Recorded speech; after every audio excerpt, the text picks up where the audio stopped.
Hello, everyone, and welcome back to Nightmare Narratives. I can picture some of you already in bed, maybe some of you just getting home from work. Wherever you are, whatever time it is, I'm glad you're here. If this helps you relax or sleep, please like and subscribe. It means a lot. Now let's get you comfortable, and I'll tell you tonight's story.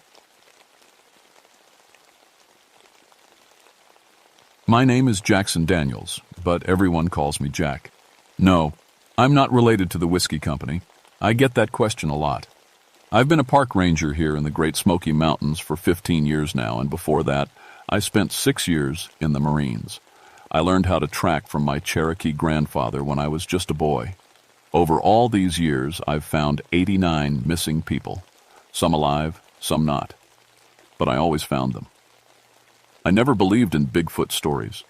To me, they were just tall tales told by city folks who saw a bear walking on its back legs and got spooked. Mountain people knew better. We knew what belonged in these woods and what didn't. That all changed in February of 1964. It was the worst winter we'd seen in 30 years. Snow piled up higher than truck windows. Ice covered everything. The cold bit through your bones no matter how many layers you wore. All the normal wildlife, deer, rabbits, even the bears, they were starving. Desperate animals do desperate things. That's what I thought at first anyway.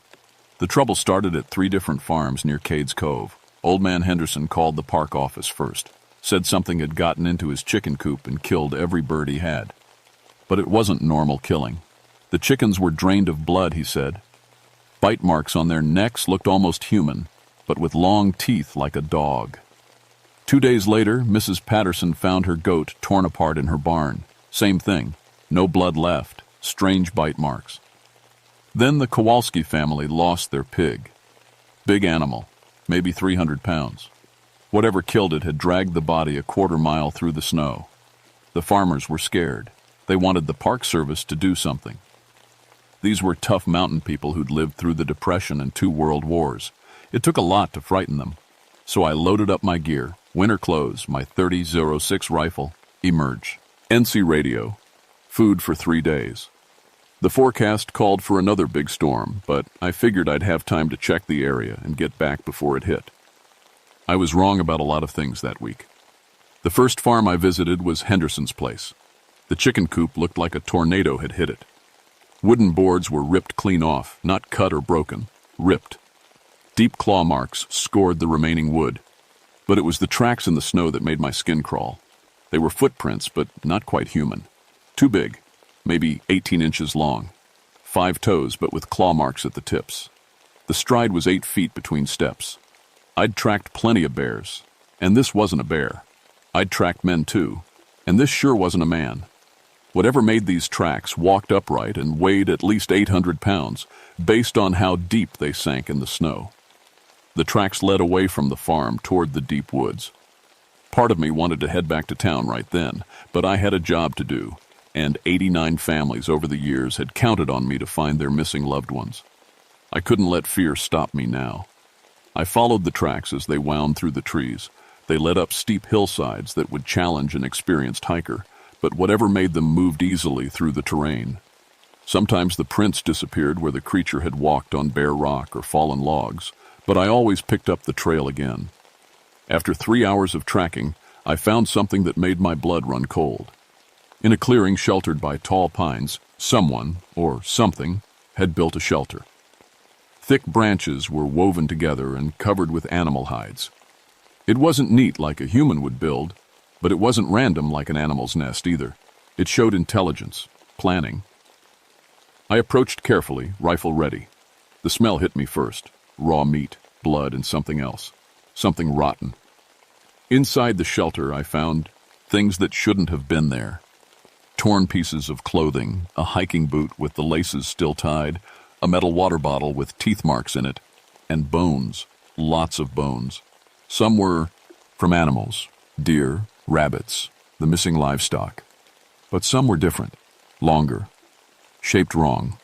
I'd seen enough skeletons in my time to recognize human remains when I saw them. That's when I remembered the missing hiker. 3 weeks ago, a young man named David Parker had vanished somewhere in this area. Search teams looked for 5 days but never found a trace of him. We figured he'd fallen in a stream and been washed downstream, or maybe found a cave and died of exposure. Looking at those bones with their strange gnaw marks, I knew we'd been wrong. The radio crackled in my pack. I pulled it out to call for backup, but all I got was static. The storm was moving in faster than predicted. Dark clouds rolled over the mountains, and the wind picked up. I should have left right then, should have followed my own tracks back to safety while I still could. But I kept thinking about David Parker, about those 3 farm families, about my duty as a ranger. I decided to stay and keep watching, just until the storm passed. That was the biggest mistake of my life.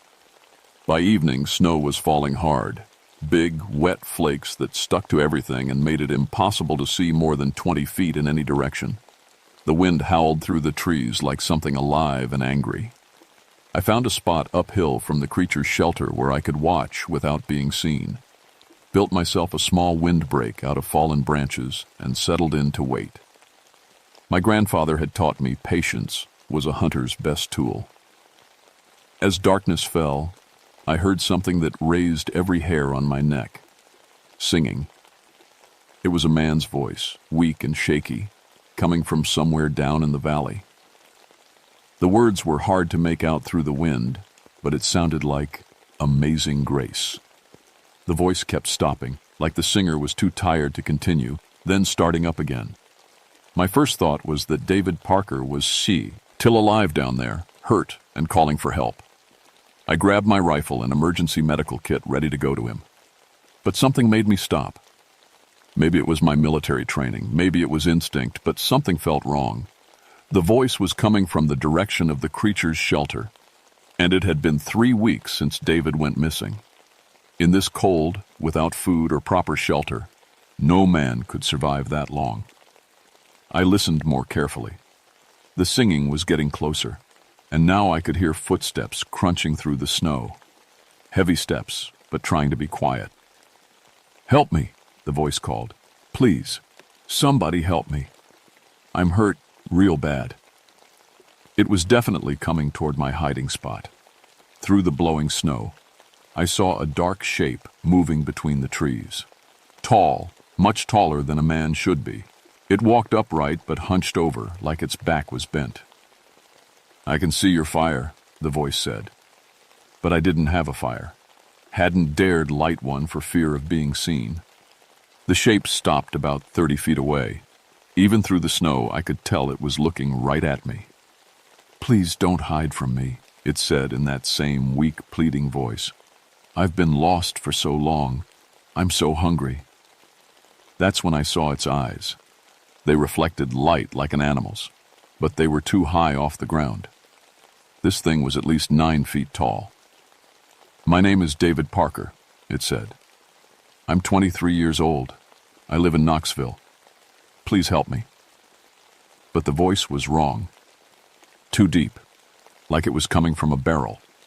And there were other sounds mixed in, clicks and growls that no human throat could make. I stayed perfectly still, barely breathing. My grandfather had taught me that most predators will move on if they don't see prey behavior. The thing tilted its head, listening. Snow collected on its shoulders, and I could see it wasn't wearing clothes. Its body was covered in matted fur. Its arms hung down past where its knees should be. "I know you're there," it said, and now the voice was different, deeper, angry. "I can smell you." It started moving again, circling my position. Each step was careful, deliberate. It was hunting. Come out," it called. But now it wasn't using David's voice anymore. It was using mine. My own voice, calling to me through the storm. Jack, where are you?" "It's okay, Jack. Everything's okay." Hearing my own voice coming from that thing nearly broke my nerve. I wanted to run, but I knew that was exactly what it wanted. Predators chase runners. So I waited. The circling continued for what felt like hours. Sometimes the thing would call out in different voices. David's, mine, even what sounded like a woman crying for help. But I didn't move. Finally, the sounds faded. The footsteps moved away, back toward the valley. But I knew it wasn't gone. It was just waiting, like I was. watching. I didn't sleep that night. Every sound made me grip my rifle tighter. Every shadow that moved in my peripheral vision could have been the creature coming back. The storm raged all around me, and somewhere in that storm, something that shouldn't exist was hunting. When morning came, the snow was 3 feet deep and still falling. My radio was completely dead. Either the battery had frozen or the storm was too strong. Either way, I was cut off. I should have started hiking out right then, but the snow was too deep and the visibility too poor. I'd get lost in minutes, and then I'd be easy prey. So I stayed put and tried to think like a soldier instead of a victim. First, I checked my supplies. Food for 2 more days if I was careful. Plenty of ammunition. Enough fuel for my camp stove to melt snow for water. I could survive if I stayed smart. Second, I studied what I knew about the enemy. It was big, strong, and intelligent. It could mimic human voices perfectly. It hunted at night, and it had developed a taste for human flesh. That last part was the most troubling. Normal animals, even predators, us, usually avoid humans unless they're desperate. But this thing was actively hunting people. That meant it was either starving or had learned that humans were easy prey. Around noon, I saw something that made my heart sink. Fresh tracks in the snow, leading from the valley up toward my position. The creature had been moving while I couldn't see it in the storm, and it was getting bolder. I packed my gear quickly and quietly. Time to find a better defensive position. As I moved through the woods, following a ridgeline that would eventually lead back toward the main trail, I found more evidence of the creature's presence. Trees with bark stripped off in long gouges, piles of bones that had been cracked open for the marrow, and more of those shelters, built in a rough circle like it was marking territory. This thing wasn't just passing through. It lived here. This was its hunting ground. That's when I realized the truth that should have been obvious from the start. The missing hiker, the dead livestock, the strange tracks.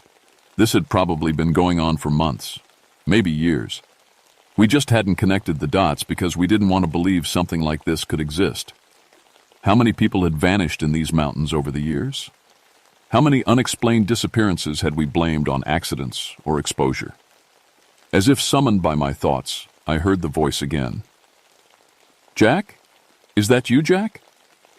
This time it sounded like my ex-wife, Sarah. We'd divorced 2 years ago and she'd moved to Atlanta.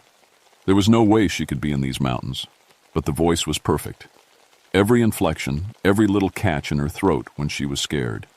If I hadn't seen the thing with my own eyes the night before, I might have believed it. "Jack, I'm hurt," the Sarah voice called. "I came looking for you when you didn't come home. Please, I think my leg is broken." The voice was coming from behind me, back along the trail I'd just walked. The creature was following my tracks. I found a cluster of large rocks and took cover, rifle ready. Through the falling snow, I caught glimpses of movement. The thing was staying just out of clear sight, but I could see it was pacing back and forth like a caged animal. "Why won't you help me?" the voice pleaded. "Don't you love me anymore?" It was using my memories against me, somehow knowing exactly what would hurt most. Sarah had asked me that same question the day she left, when my job as a ranger became more important to me than our marriage. But I knew it wasn't really Sarah. It was something pretending to be her, using her voice to lure me into the open. I raised my rifle and waited for a clear shot. The storm got worse as the day went on. Wind howled through the trees so loud I could barely hear myself think. Snow piled up everywhere, making every rock and fallen log look like a crouched figure waiting to pounce. But the creature didn't attack during daylight. It just kept circling, always staying just out of sight. Sometimes I'd catch a glimpse of dark fur moving between the trees. Other times I'd see those glowing eyes watching me from the shadows.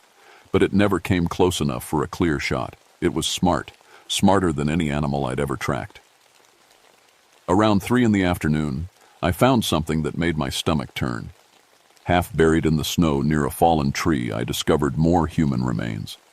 But these were fresher than the ones in the shelter. Maybe a week old, judging by the frozen state of the flesh still clinging to the bones. Scattered around the remains were pieces of hiking gear, a torn backpack, a broken compass, a water bottle with a name written on it in permanent marker. Lisa Chen. I remembered Lisa. She was a college student from Memphis who'd come hiking alone despite warnings about the weather. We'd found her car at the trailhead 2 weeks ago, but never found her. The official report said she'd probably fallen through thin ice on one of the creeks, looking at her bones. I could see that wasn't what happened. The bite marks were identical to the ones I'd found at the livestock kills, but these were on human bones, and some of them were big enough to have been made by jaws that could open wider than any normal animal. That's when I understood what I was really dealing with. This wasn't just some oversized bear or escaped zoo animal. This was something else entirely, something that had learned humans were not only easy to catch, but good to eat. I said a quick prayer for Lisa and kept moving. The daylight was fading, and I needed to find a defensible position for the night. I found it in an old ranger cabin that had been abandoned for years. The roof was partly caved in and the windows were broken out, but the walls were solid log construction. More importantly, there was only one door and I had a clear view in all directions. Inside, I found some old emergency supplies that previous rangers had left behind. Canned food, matches, a kerosene lantern. I also found a logbook where rangers had recorded their observations over the years. Flipping through the pages, I saw entries going back to the 1950s. Most were routine: weather observations, wildlife sightings, maintenance notes. But some entries made my blood run cold. October 1958. Found deer carcass near Cades Cove. Unusual predation pattern. Recommend investigation. March 1961. Local farmers report livestock kills. Tracks suggest large predator, possibly bear. Unable to locate. July 1962. Hiker reported being followed by large, hairy man near Thunderhead Mountain, assumed to be practical joke or misidentification. September 1963. Strange howling heard throughout park at night, not consistent with known wildlife vocalizations. Entry after entry, year after year. The signs had been there all along, but nobody had put the pieces together, or maybe they had, and decided it was better to keep quiet than start a panic. The last entry was dated just 3 months ago. November 1963. Recommend closure of backcountry trails during winter months. Unusual. Number of missing persons reports. Possible predator activity. That entry was signed by my predecessor, Ranger Tom Bradley. Tom had retired suddenly in December, claiming health problems. Now I wondered if the health problems were real, or if he'd seen something that made him want to get as far away from these mountains as possible. As darkness fell, I barricaded the cabin door with everything I could move: an old desk, chairs, even the wood-burning stove. I kept the lantern burning low and positioned myself where I could see out the broken windows in all directions. The creature came back just after sunset. I heard it before I saw it. Heavy footsteps crunching through the snow, circling the cabin. It was being more careful now, staying in the tree line where the shadows were deepest. Then the voices started again. First it was David Parker, pleading for help, then Lisa Chen, crying and saying she was cold, then my grandfather speaking in Cherokee and telling me to come outside. But the worst was when it used my father's voice. Dad had died in Korea when I was 8 years old, and hearing his voice again, even knowing it was fake, nearly broke my resolve. "Come on out, son," the thing said in Dad's warm, familiar drawl. "Don't be afraid. Daddy's here to take you home." I had to bite my lip until it bled to keep from responding. The creature was using my deepest emotions against me, somehow knowing exactly which memories would hurt the most. Around midnight, it tried a different approach. Instead of voices, it started throwing things at the cabin. First, just chunks of ice and small rocks. Then bigger objects. Logs, stones the size of basketballs. The walls shook with each impact.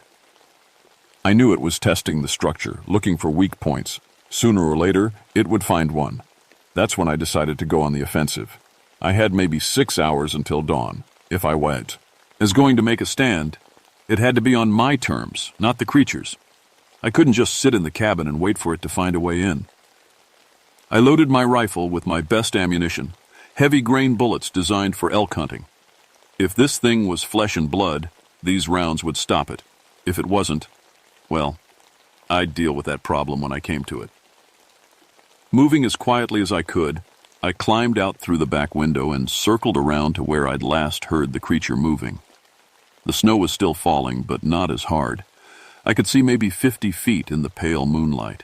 I followed its tracks, staying downwind so it couldn't smell me coming. My grandfather had taught me how to move silently through the woods, how to become part of the forest instead of fighting against it. The tracks led to a small clearing where something incredible and terrifying was waiting for me. The creature was feeding. In the center of the clearing, it crouched over the body of a deer it had killed. But this wasn't normal predator behavior. The thing was eating with its hands, tearing off strips of flesh and swallowing them whole. Blood covered its fur and dripped into the snow. Up close, I could see what it really was. The basic shape was human. 2 arms, 2 legs, a head on top of broad shoulders. But everything was wrong, stretched out and twisted like a funhouse mirror version of a person. It stood at least 9 feet tall with arms that reached almost to the ground. Its fingers ended in black claws 3 inches long. The head was the worst part. It was covered in coarse, dark hair, but underneath I could see features that might once have been human. The face was elongated, with a jutting jaw full of teeth designed for tearing meat. But the eyes held intelligence. Evil intelligence, but intelligence nonetheless. This wasn't just an animal. It was something that had once been human, or close to human, and had become something else. Something that had learned to hunt and kill and eat other people. As I watched, the creature suddenly stopped feeding and lifted its head. It sniffed the air, then turned to look directly at where I was hiding. "I know you're there, Jack," it said in a voice like gravel sliding down a mountainside. Not mimicking anyone else now, but speaking in its own horrible voice. "I can smell your fear." It stood up slowly, deer blood running down its chin. In the moonlight, I could see old scars crisscrossing its body. This thing had been in fights before and survived them all. "You taste good in my dreams," it continued, taking a step toward my hiding place. "Better than the others. You have strong meat, tough meat. I'm going to save you for last." That's when I realized it wasn't just hunting randomly. It had been studying me specifically, learning my habits and routines. How long had it been watching me work in these mountains? How many times had I hiked past its territory without knowing it was there? "The old Cherokee knew about us," the creature said, still moving closer. "They had stories. They knew to stay away from the deep woods when the hunger moon was full." I looked up through the trees and saw the moon shining bright and cold through the clouds. February's full moon. The Cherokee called it the hunger moon because it came during the hardest part of winter when game was scarce and people were most likely to starve. "But you white men don't listen to stories," the thing continued. "You build your houses where you don't belong. You walk in places that should be left alone. And when we take what we need to survive, you call us monsters." It was close enough now that I could smell its stench, rotting meat, wet fur, and something else that reminded me of an old tomb. I raised my rifle and fired. The bullet hit its center mass, right in the chest. The impact spun it around and sent it crashing into a tree. Black blood splattered the snow. But it didn't stay down. The creature rolled to its feet, ate within human speed, and let out a roar that echoed through the mountains. The sound was part human scream, part wolf howl, and part something I had no name for. It was the sound of pure rage and hunger. I fired again and again. Both shots hit their target, but the wounds seemed to close almost as fast as I made them. The black blood stopped flowing after just a few seconds. The thing charged. I dove to the side as it crashed through the spot where I'd been standing. Its claws raked across a tree trunk, leaving gouges 6 inches deep in the hard wood. If those claws had caught me, they would have torn me in half. I rolled through the snow and came up firing. This time I aimed for the head. The bullet creased its skull and sent it staggering, but again it recovered in seconds. "You can't kill what's already dead," it snarled, circling me now like a wolf getting ready to pounce. We died long ago in the cold and hunger, but we chose to keep living no matter the cost. That's when I understood. This thing had once been human, probably a Cherokee who had been caught in the mountains during a terrible winter. Faced with starvation, it had made a choice, to eat human flesh rather than die. And somehow, that choice had changed it into something else, something that couldn't die, but could never really live either. The creature lunged again. This time I was ready for it. I rolled backward and kicked up with both feet, catching it in the stomach and using its own momentum to flip it over my head. It crashed into the snow behind me, but before I could get to my feet, its hand closed around my ankle. Those claws dug through my boot and into flesh. Pain shot up my leg as it dragged me toward its waiting jaws. I still had the rifle. I jammed the barrel against the creature's wrist and pulled the trigger. The point-blank shot blew its hand apart, freeing me but using up my next. Last bullet. The creature howled again and clutched its ruined wrist to its chest. Black blood poured between its fingers, but I could already see the wound starting to close. I scrambled away and reloaded with my last bullet. Just one shot left, and I had to make it count. "Fire," I whispered, remembering something from the old Cherokee stories my grandfather used to tell. The old spirits fear fire. I still had my emergency flares in my pack. If bullets couldn't kill this thing, maybe fire could hurt it enough to drive it away. The creature was recovering from its injury, shaking its head like a dog throwing off water. In seconds, it would charge again. I pulled out a flare and struck it against the ignition strip. Red light blazed through the clearing as the flare burst to life. The effect on the creature was immediate. It screamed and backed away, covering its eyes with its good hand. The smell of burning sulfur from the flare seemed to cause it physical pain. "Stay back," I shouted, waving the flare between us. "Stay back or I'll burn you alive." But the flare would only last a few minutes, and I only had 3 more in my pack. The creature snarled but kept its distance. "You cannot burn forever, Ranger Man, and I can wait. I have all the time in the world." I backed toward the edge of the clearing, keeping the flare between us. Behind me was a steep slope that led down to a frozen creek. If I could get to the water, maybe I could find a way to escape. But the creature was thinking the same thing. It began moving to cut off my retreat, despite the flare keeping it at bay. That's when I made my final gambit. I had one chance, and it depended on something I'd noticed during our fight. The creature avoided the brightest part of the flare's light. Not just the flame itself, but the light it cast. "You know what you are," I said, backing slowly toward the slope. "You remember being human once. Part of you is still in there, isn't it? Part of you knows this is wrong." The creature's eyes flickered, and for just a moment I saw something that might have been pain. "Hungry," it whispered. "So hungry. For so long." "It doesn't have to be this way," I continued. "You can choose to stop. You can choose to rest." "Cannot rest," it snarled. "Cannot die. Must feed. Must survive." I was at the edge of the slope now. 20 feet below, the frozen creek reflected moonlight like a ribbon of silver. If I jumped, I might break my legs on the ice. If I stayed, the creature would tear me apart as soon as the flare burned out. "Yes, you can," I said. "You can choose." I threw the flare as hard as I could right at the creature's feet. It screamed and jumped backward as the flame landed in the snow beside it.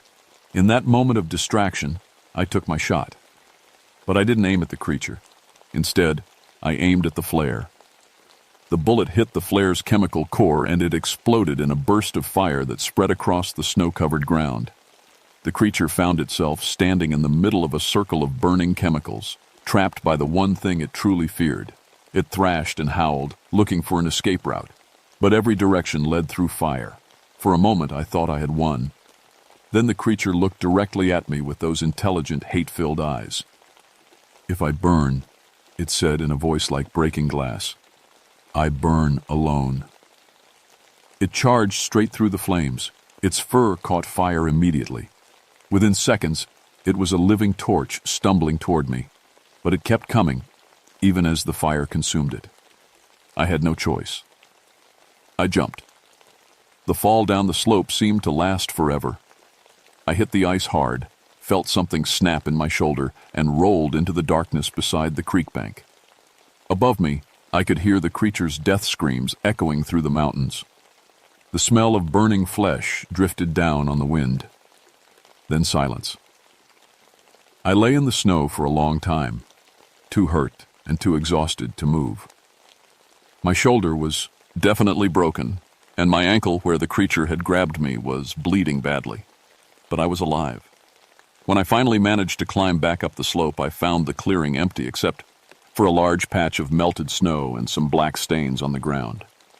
No body, no bones. Just the lingering smell of sulfur and burned meat. I never found any trace of the creature's remains, though I searched for hours. Either it had been completely consumed by the fire, or it had somehow survived and crawled away to die somewhere else. The storm ended the next morning. A search party found me 2 days later, half dead from exposure and blood loss. I spent 3 weeks in the hospital recovering from frostbite, a broken collarbone, and infected claw marks. The official report blamed David Parker's disappearance on a fall through thin ice. Lisa Chen's death was listed as exposure and possible animal predation. The livestock kills were attributed to a pack of feral dogs that had since moved on to other hunting grounds. Nobody believed my story about the creature. The doctors thought the trauma and cold had caused hallucinations. My supervisors suggested I take early retirement due to psychological stress from extended wilderness exposure. So I transferred to a park in Florida, where the worst thing you might encounter is an angry alligator.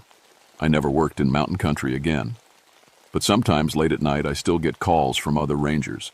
They tell me about strange tracks found after heavy snows, about livestock killed in ways that don't make sense, about hikers who vanish without a trace, leaving behind only torn clothing and bones with unusual bite marks. And I tell them all the same thing. File your report, do your job, but don't go looking for what made those tracks. Some things are better left alone. Because I know the truth. I know that creature wasn't the only one of its kind. Somewhere in the deep woods, in the places where hungry people once made terrible choices to survive, others are still waiting, still hunting, still feeding during the long côte. Geld nights when the hunger moon is full. I keep emergency flares in my desk drawer now, even here in Florida, just in case, because you never know when something that should be dead might decide it's still hungry.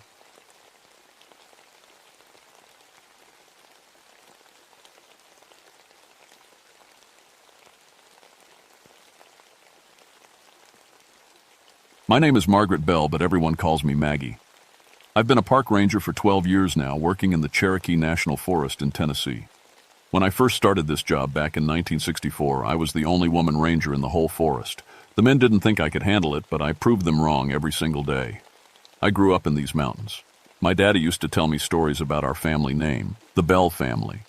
He'd say we were related to the famous Bells from Adams, the ones with the witch. I never believed those old tales. Mountain folk love their ghost stories, and the Bell Witch was just the most famous one. People said she haunted the Bell family back in the 1800s, but I figured it was all made up. Just superstition to explain bad luck and strange happenings. At 34 years old, I thought I'd seen everything these woods could throw at me. Bears, wildcats, lost hikers, illegal hunters. I handled them all. My job was to keep people safe and protect the forest. I took that seriously. Real seriously. The trouble started in July of 1976. It was hot that summer, the kind of heat that makes the air shimmer and the trees droop. I was sitting in the ranger station when the phone rang. It was my boss, Chief Ranger Thompson. "Maggie," he said, "we got a problem down near Adams. 3 families have complained about something attacking their campsites." "What kind of attacks?" I asked, grabbing my notepad. "Strange ones. They say someone or something is throwing their gear around, pulling tent stakes right out of the ground. One family had their campfire scattered in the middle of the night, but they didn't see anybody." I wrote it down, but it sounded like teenagers playing pranks. Could be local kids causing trouble. That's what I thought too, but here's the weird part. All 3 families said the same thing. They felt like something was watching them. Something angry. And Maggie, they specifically asked for you. "For me? Why?" Thompson cleared his throat. Well, your last name is Bell. They figure maybe you'd understand what's happening better than the rest of us. I almost laughed. Chief, you don't really believe in that old witch story, do you? Course not, but these folks do. And if it makes them feel better to have a Bell looking into it, then that's what we'll do. Besides, you know that area better than anyone. He was right about that. I'd hiked every trail around Adams since I was a kid. If someone was causing trouble in my woods, I'd find them and put a stop to it. I packed my gear that afternoon: flashlight, radio, first aid kit, and my tape recorder. I always brought the recorder on investigations. Documentation was important, and sometimes you heard things in the woods that needed explaining later. The drive to Adams took about an hour. The closer I got, the more the landscape changed. The trees grew thicker, older. Spanish moss hung from the branches like old curtains. Even in broad daylight, the forest felt darker here. Quieter, too, like the animals were holding their breath. I met with the first family at their campsite, the Johnsons from Nashville: Mom, Dad, and 2 kids. Their campsite looked like a tornado had hit it.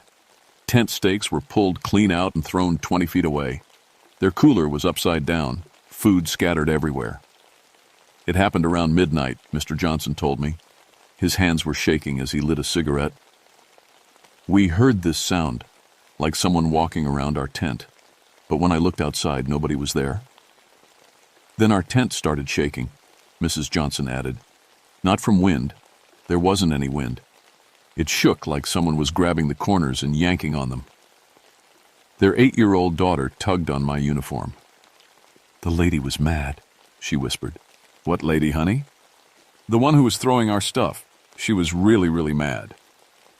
I took notes, but kids have big imaginations. Still, the damage to their campsite was real. Someone had done this, and they'd used a lot of force. The other 2 families told similar stories: equipment thrown around, invisible footsteps, the feeling of being watched by something full of hate. All the incidents happened between 11 at night and 3 in the morning. By evening, I'd interviewed everyone and examined all 3 campsites. The damage was extensive, but I still figured it was human troublemakers, maybe using some kind of equipment to stay hidden. I decided to camp in the area myself that night. If someone was playing games in my forest, I'd catch them red-handed. As the sun went down, the temperature dropped fast, too fast for July. I set up my tent near where the first attack happened and settled in to wait. The forest around me was dead quiet. No crickets, no owls, no rustling leaves. Just silence that pressed against my ears like cotton. That's when I knew something was really wrong. I've spent thousands of nights in these woods, and they're never completely quiet. There's always something moving, some sound of life. But this silence was different. It felt like the whole forest was afraid to make noise. Around 10:30, my radio crackled to life. Static filled the air, then a voice came through. Old, scratchy, and definitely not from dispatch. Well, well, look who's come home at last. I grabbed the radio. This is Ranger Bell. Who is this? You're on an emergency frequency. More static, then laughter. Cold, mean laughter that made my skin crawl. Emergency? Child, you don't know what an emergency is yet. But you will. The voice was a woman's with a thick mountain accent. It sounded old-fashioned, like people talked 100 years ago. Identify yourself immediately, or I'm reporting this to the authorities. Authorities? The voice cackled. I am the authority here. I am Kate Bell, and you're trespassing on my land. My blood went cold. Kate Bell, what was the name of the Bell Witch from the old stories. Someone was playing a very sick joke. Listen, whoever you are, this harassment stops now. These are public lands, and... Public! The voice turned angry, so angry the radio speakers vibrated. This land was soaked with my blood, watered with my tears. Every tree, every rock, every patch of dirt belongs to me. The radio went dead. Complete silence again. I sat there for a minute, heart pounding. Someone with a radio was messing with me, trying to scare me with local legends. Well, I wasn't some tourist who'd run screaming at the first ghost story. But then, the temperature dropped again. I could see my breath in the air, even though it had been 80 degrees an hour ago. Frost started forming on my tent in July in Tennessee. That's when I heard the footsteps. Heavy boots walking around my campsite. Slow, deliberate steps like someone taking their time, looking me over. I grabbed my flashlight and unzipped the tent flap. "Hello? Who's out there?" The footsteps stopped. I shined my light in a circle around the camp, but saw nothing. No person, no animal, nothing that could have made those sounds. But in the dirt around my tent, clear as day, were boot prints. Old-fashioned boots with a strange pattern on the sole. I followed the prints with my flashlight. They made a complete circle around my tent, then stopped at a big oak tree about 10 feet away. But here's what made my hands shake. The prints didn't go anywhere else. They didn't come from anywhere, and they didn't leave. They just started at the tree and ended at the tree. "Show yourself," I called out, trying to keep my voice steady. "I know you're out there." The answer came from right behind me. "I'm right here, child." I spun around and came face to face with nothing. But I felt breath on my face, cold breath that smelled like dirt and decay. And I heard that voice again, clear as if someone was standing inches away. "You look just like your great-great-grandmother. She was a pretty little thing, too." Before I finished with her, stumbled backward, falling over my own feet. This wasn't possible. People don't just vanish. Voices don't come from empty air. "What do you want?" I whispered. "Justice," the voice hissed. "Revenge. What I've always wanted. What I've been waiting for." My camping gear started moving. My backpack slid across the ground by itself. My sleeping bag unrolled and rolled back up again. My camp stove lifted into the air and hung there, spinning slowly. "Stop it!" I yelled. "Stop this right now!" Everything dropped to the ground at once. The silence returned, but it felt different now. Heavier, like something big was holding its breath. I waited for what felt like hours, but nothing else happened. Eventually, exhaustion won out over fear, and I dozed off in my tent. I woke up just before dawn to find a message written in the frost on my tent. Letters 2 inches tall, crystal clear. Go home or join them. Below the message were names scratched into the frost, names I recognized from old family stories. Bell family names from the 1800s, all the people the witch had supposedly killed. At the bottom of the list in fresh letters was my name, Margaret Bell. I packed up my gear with shaking hands. This had gone way beyond pranks or coincidences. Something was happening here, something I couldn't explain with logic or training, but I couldn't just run away. I was a park ranger. These woods were my responsibility, and people were in danger. I drove back to the station as the sun came up, but I couldn't get that voice out of my head. The way she'd said my great-great-grandmother was pretty before I finished with her. The way she'd known things about my family that nobody alive should know. I spent the morning in the station library, digging through old books and records. I found what I was looking for in a collection of Tennessee folklore from 1894, the Bell Witch story, told by P.E. Opal, who claimed they'd lived through it. According to the book, Kate Bell wasn't a Bell at all. She was Kate Batts, a neighbor who'd had a land dispute with the Bell family. She claimed they'd cheated her out of her property, ruined her reputation, and driven her to poverty. She died cursing the Bell name, swearing she'd have revenge on every generation until the family line ended. The book described exactly what I'd experienced.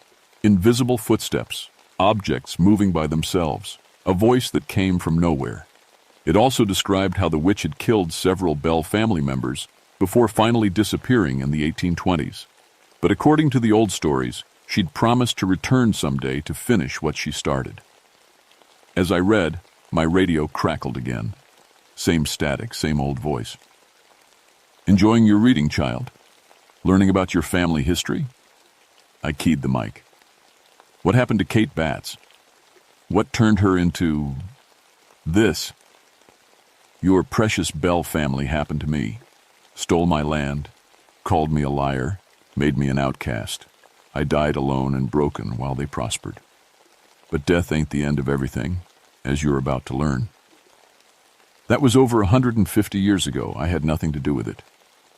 You carry their blood. You carry their guilt. and you're going to pay their debt." The radio went dead again, but this time I was ready. I had work to do. I spent the next 3 days researching everything I could find about Kate Batts and the Bell family. The more I learned, the worse I felt. The historical records painted a clear picture. Kate Batts had been cheated, lied about, and destroyed by my ancestors. They'd taken advantage of a woman with no husband to protect her, and when she fought back, they'd spread rumors that she was a witch. She died in poverty, alone, swearing revenge on the Bell name forever. But research wouldn't help the family still camping in those woods. Every night brought new reports of supernatural attacks. People's tents were being shredded while they slept inside. Campfires were being scattered, burning embers thrown at children. One man claimed invisible hands had grabbed him and thrown him 15 feet into a tree. I had to go back. This time I brought backup. Ranger Tom Martinez, a good man who'd worked with me for 5 years. He didn't believe in ghosts, but he believed in me, and he could see I was scared. "Maggie, you look like you haven't slept in days," he said as we hiked into the Adams area. "I haven't. Not really." I told him everything, the voice on the radio, the moving equipment, the frost message. He listened without interrupting, which I appreciated. Most men would have started explaining why I was wrong before I finished talking. "So what's the plan?" he asked when I was done. "Document everything. If Kate Batts wants to show herself, we'll have proof. If it's someone playing games, we'll catch them. And if it really is a ghost? Then we figure out how to stop her." We set up camp as the sun went down. Tom had brought extra equipment, cameras with night vision, electromagnetic field detectors, and temperature gauges.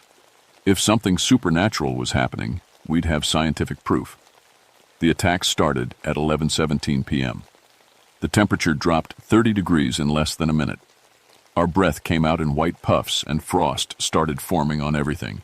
The electromagnetic detector started beeping rapidly, its needles spinning like crazy. "Jesus," Tom whispered, staring at the readings. "Maggie, this equipment is going haywire." That's when the voice came back, but this time it wasn't on the radio. It came from everywhere at once, surrounding us like we were inside a giant speaker. "Brought a friend, did you? Good. I can deal with 2 as easy as 1. Tom grabbed his camera and started filming. "Show yourself. If you're real, prove it." The laughter that followed made both of us cover our ears. It was so loud, so full of hatred that it seemed to shake the trees. "Proof? You want proof?" Every piece of equipment we'd brought lifted into the air. Cameras, radios, food, sleeping bags. Everything floated around us in a slow circle about 6 feet off the ground. Tom kept filming, even though his camera was floating away from him. "This is impossible," he breathed. "Nothing's impossible when you've had 150 years to perfect your hatred," the voice replied. The floating equipment started spinning faster. Then it all came crashing down at once, landing in a perfect circle around us. But we weren't hurt. Kate wanted us scared, not dead. Not yet. "Now," the voice continued, "let me tell you about your precious Bell family." What happened next, I can barely describe. Images flashed in front of my eyes. Not like watching a movie, but like I was really there. I saw Kate Batts as she'd been in life, a middle-aged woman with kind eyes and calloused hands. I watched as my ancestor John Bell cheated her in a land deal. Saw him spread lies about her when she tried to fight back. Watched as the community turned against her, calling her names, making her an outcast. I felt her loneliness, her desperation, her growing rage as she realized no one would help her. I experienced her death, cold, alone, cursing the Bell name with her last breath. And I felt the moment she returned from the grave, transformed by pure hatred into something that could move objects with thought and speak without a body. "Now you understand," Kate's voice whispered in my ear. "Your family destroyed me, made me into this thing, and I've spent more than a century planning my revenge." Tom was experiencing the same visions. I could see it in his face, the horror, the disbelief, the growing understanding that we were dealing with something far beyond normal. "What do you want?" I managed to ask. "All the Bell descendants gone, every last one, starting with you!" The ground beneath my feet started shaking. Not an earthquake. This was focused, controlled. Cracks appeared in the dirt, spreading out from where I stood like a spider web. "You can run," Kate continued, "but I'll find you. I'll find every Bell who carries the family blood, and I'll make them pay for what was done to me." "How many are left?" Tom asked. His voice was steady, professional. Even faced with the impossible, he was thinking like a ranger. "Dozens, maybe hundreds, scattered across the country, living their comfortable lives, never knowing they carry the guilt of their ancestors." The cracks in the ground were getting wider. I could see down into darkness, could smell damp earth and decay. "But you're here now, Margaret Bell. The first one brave enough to face me directly.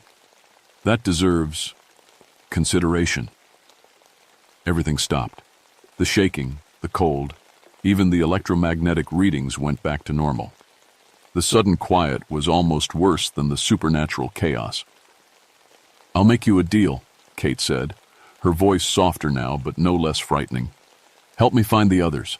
Help me complete my revenge. Do that, and I'll let you live to see it finished." "Never," I said immediately. "Then you'll die with them. And after you're gone, I'll find them anyway. Your death will just be meaningless instead of meaningful." More images flashed in my mind. Faces of people I'd never seen but somehow knew were family. Distant relatives living normal lives, unaware that a vengeful spirit was hunting them.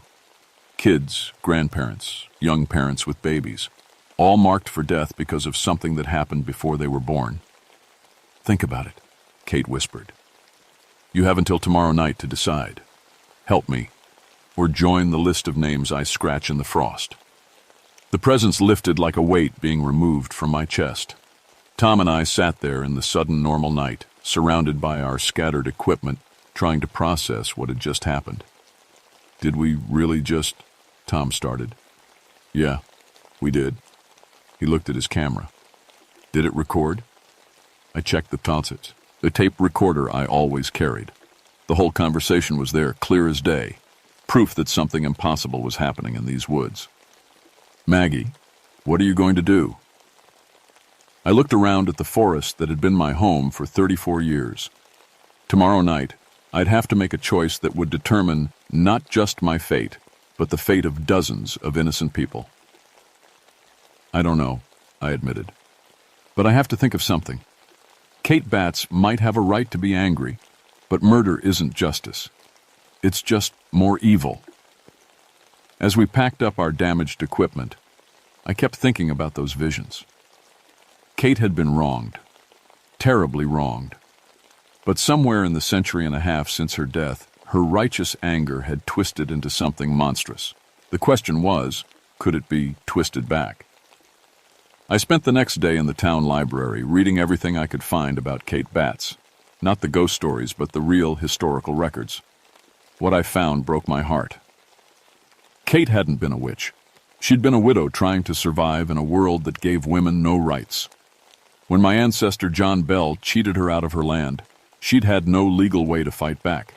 The courts wouldn't listen to a woman's word against a man's, so she'd done the only thing she could. She'd spoken out publicly, called him a liar and a cheat. In response, John Bell had destroyed her reputation. He'd spread rumors that she was unstable, dangerous, a witch. In a superstitious community, those accusations were as good as a death sentence. No one would do business with her, speak to her, or help her. She'd died alone, broken, and bitter. But the really heartbreaking part was what I found in her own words, a letter she'd written to her sister before she died. In it, she admitted that she was losing her mind from the isolation and grief. She wrote about the dreams of revenge that consumed her nights, the hatred that was eating her alive. "I fear I'm becoming the monster they say I am," she'd written. "The anger is all I have left, and I'm afraid to let it go, because then I'd have nothing at all." She'd been a victim who'd become a predator. Injustice had twisted her into the very thing her enemies had falsely accused her of being. As the sun set, I drove back to the Adams area alone. Tom had wanted to come with me, but this was something I had to face by myself. It was my family's debt, my responsibility. I didn't set up a tent this time. I just sat on a fallen log in the same clearing where Kate had first spoken to me, and waited. She came with the darkness, and this time I could see her. She looked exactly like she had in my visions, middle-aged, wearing a simple dress from the 1800s. But her face was different. The kind eyes were gone, replaced by something cold and hungry. Death and decades of hatred had changed her into something that barely remembered being human. "Have you made your decision, child?" she asked. Her voice sounded normal now, like a real person talking, which somehow made it worse. "I have. But first, I want to understand something. In life, you were fighting for justice. What you're doing now, this isn't justice. This is just passing on the hurt that was done to you." Kate's expression darkened. Those Bell family members living their comfortable lives. They've prospered from what was stolen from me. My land, my reputation, my life. They owe me a debt. They weren't even born when you were wronged. You're talking about killing innocent people for something their ancestors did. Innocent? Kate laughed. But it wasn't the terrible sound from before. It was sadder, more bitter. Were the children I never got to have innocent? Was the life I never got to live innocent? Why should they get what was stolen from me? I could see the pain underneath her anger, the loneliness, the grief, the desperate need for someone to acknowledge what had been done to her. She didn't really want to kill my relatives. She wanted someone to care that she'd been destroyed. "You're right," I said quietly. "What happened to you was wrong, completely wrong. My ancestor was a coward and a cheat, and you deserved better. You deserved justice." Kate stared at me, suspicion and hope warring in her ghostly features. "But killing innocent people won't bring you justice. It'll just make you into the monster they said you were. Is that really what you want? To prove John Bell was right about you?" For a moment, Kate flickered like a candle flame. When she solidified again, she looked more human, more like the woman from my visions. "Then what?" she whispered. "What do I do with all this pain? Where do I put all this anger? It's all I am now. If I let it go, I'll just disappear." Maybe disappearing isn't the worst thing. Maybe it's finally getting to rest. Rest? Kate shook her head. "I can't rest. Not while the injustice stands. Not while nobody remembers what was done to me." That's when I understood what she really needed. What if they did remember? What if people knew the truth about what happened to you? I told her my plan. Instead of revenge, what if we worked together to set the historical record straight? I could use my position with the Park Service to get a memorial erected, telling the real story of Kate Batts. Not the ghost stories, but the truth, that she'd been a victim of injustice who died alone and forgotten. "People would remember you as you really were," I said. "A woman who tried to stand up for herself in a world that wouldn't listen. They'd know that Kate Batts was wronged, and they'd remember." Kate was quiet for a long time. When she spoke again, her voice was different, softer, more like the woman she'd been in life. "You'd do that?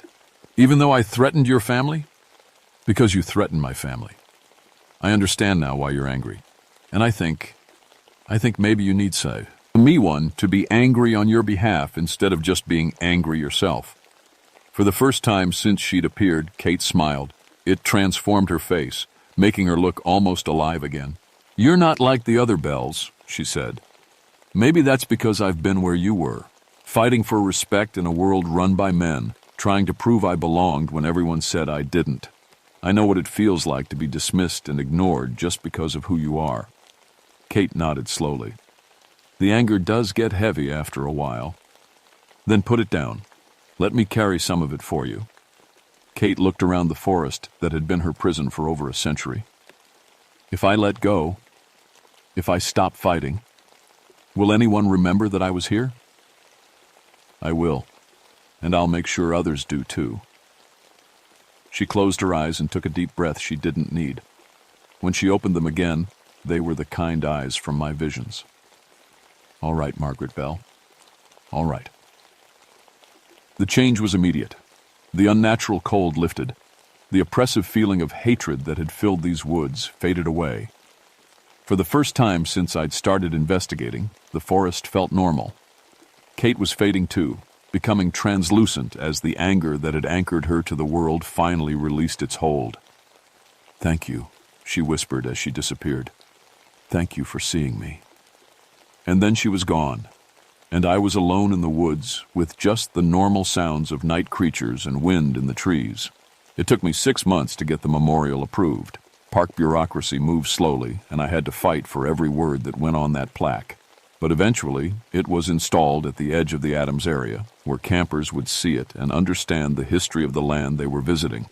The memorial reads, "In memory of Kate Batts, 1750 to 1821, a widow who fought for justice in a world that would not listen. Cheated of her land and destroyed by false accusations, she died alone and forgotten. We remember her courage in standing up for what was right, and we acknowledge the injustice she suffered.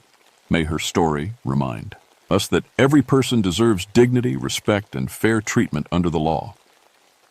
I've been back to those woods many times since then. The supernatural attacks stopped completely after that night.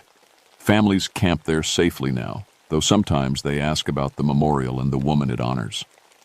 I always tell them the truth, that Kate Batts was a real person who was wronged, and that remembering the injustices of the past helps us do better in the future. But I don't tell them everything, because sometimes on quiet nights when I'm patrolling those woods alone, I feel a presence walking beside me, not angry or threatening, just peaceful, like someone keeping me company on my rounds. And once, just once, when I was having a particularly hard day dealing with a sexist supervisor who thought women shouldn't be rangers, I found a message written in the morning dew on my truck windshield. "Stay strong. Some fights are worth having. K." I never saw Kate Batts again, but I know she's still there sometimes. Not as a vengeful spirit, but as a reminder that justice delayed isn't always justice denied. Sometimes it just takes the right person at the right time to finally set things right. The Bell Witch legend continues to draw tourists to Adams, Tennessee. They come looking for ghost stories and supernatural thrills. But the real story, the story of Kate Batts, is more important than any legend.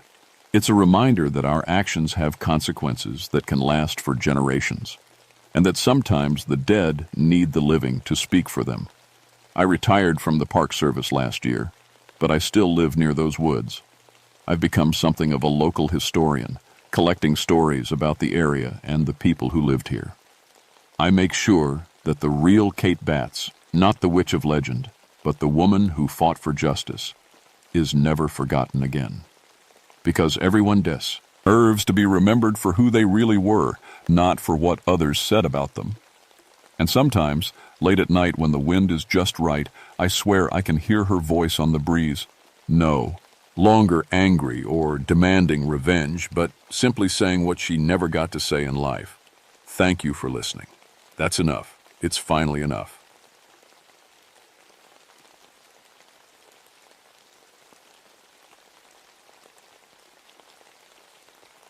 My name is Vincent Galloway, but everyone just calls me Vince. I've been working for the Forest Service here in West Virginia for 20 years now, taking care of Monongahela National Forest. Before that, I spent 8 years in the Air Force working with radar equipment. I know what normal looks like, and I know when something's wrong. People around Point Pleasant still remember me as the kid who lived through the Silver Bridge collapse back in 1967.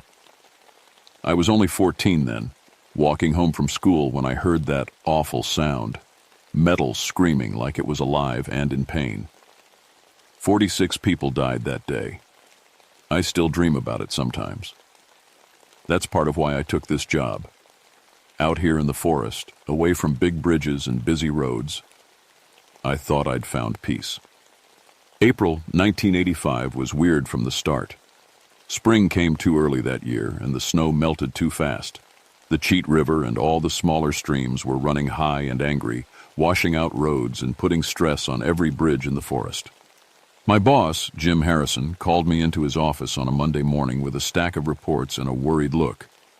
"Vince, I need you to check every single bridge on the forest roads," he said, sliding the papers across his desk. "We've got 3 that are showing problems, and I want them all inspected before we open the recreational areas for summer." I nodded and picked up the files. Bridge inspection was part of my job, and I was good at it. My Air Force training taught me to look for details other people missed. I could spot a stress crack or loose bolt from 50 yards away. "How bad are we talking?" I asked. Jim rubbed his forehead. "Bad enough that I'm losing sleep. The spring floods hit us harder than we thought. I need you to document everything. Take pictures, measure any damage, write detailed reports. If any of these bridges aren't safe, we close them immediate. Lie." I spent that morning loading up my truck with equipment. My camera, one of those new Polaroid models that spits out pictures right away, went in first, along with measuring tools, my clipboard, and my radio. The radio was important out here. Cell phones were still a rich man's toy in 1985, and the forest could swallow you up if you got in trouble with no way to call for help. The first bridge on my list was the Cheat River crossing, about 15 miles into the forest on a road that led to some popular camping spots. I'd driven over it hundreds of times, but when I got out of my truck that morning and really looked at it, something felt wrong. The bridge was old, built in the 1950s, but it had always seemed solid. Now, standing at the edge, looking down at the water 30 feet below, I could see problems. The concrete supports had cracks running through them like spider webs. The metal railings were loose in places. But what bothered me most was how quiet it was. Usually, this part of the forest was full of life. Birds singing, squirrels chattering, insects buzzing. Today, the only sound was water rushing under the bridge. Even the wind seemed to be holding its breath. I got my camera out and started taking pictures of the damage. When the first Polaroid developed, I almost dropped it. There was the bridge, clear as day, with all the cracks and problems I'd seen. But there was something else in the picture. A dark shape perched on top of the bridge's center support, like a huge bird or bat. I looked up at the bridge. Nothing there. I took another picture. Same thing. The dark shape was there in the photo, but nowhere to be seen when I looked with my own eyes. My hands started shaking a little as I wrote notes on my clipboard. Maybe it was just a shadow or a problem with the camera, but something deep in my gut was telling me this was just the beginning. As I packed up my equipment, my radio crackled to life with static and what sounded like clicking noises, almost like Morse code. But I'd learned Morse code in the Air Force, and this wasn't any signal I recognized. It was random, desperate, like something trying to communicate but not knowing how. I drove away from that bridge with my heart beating too fast and a headache starting behind my eyes. 2 more bridges to inspect, and something told me they were going to be even worse. The second bridge was near Blackwater Falls, one of the most beautiful spots in the whole forest. Tourists came from all over to see the water tumble 60 feet down into the gorge, and the bridge gave them a perfect view. But when I got there that afternoon, I understood why no tourists were around. The bridge looked like something had tried to tear it apart. I'd seen flood damage before, but this was different. The metal beams were twisted in ways that didn't make sense. Some of them looked like they'd been grabbed and bent by giant hands. The wooden deck had boards missing, leaving holes big enough to fall through. And the smell. There was a sharp electric smell in the air, like right before a lightning storm. I parked my truck and walked to the edge of the bridge, testing each step. The whole structure shook under my weight, creaking and groaning like it was in pain. Through the gaps in the deck, I could see the falls far below, the water white and angry as it crashed on the rocks. The silence here was even worse than at the first bridge.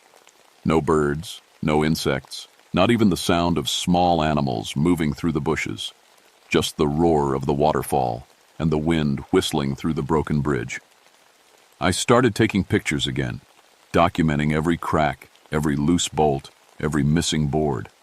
But when I looked at the developed photos, my blood turned cold.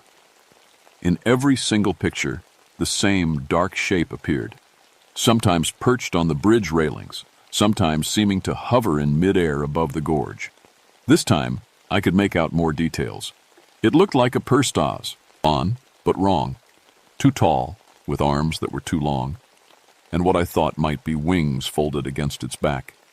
I grabbed my binoculars and scanned the bridge carefully.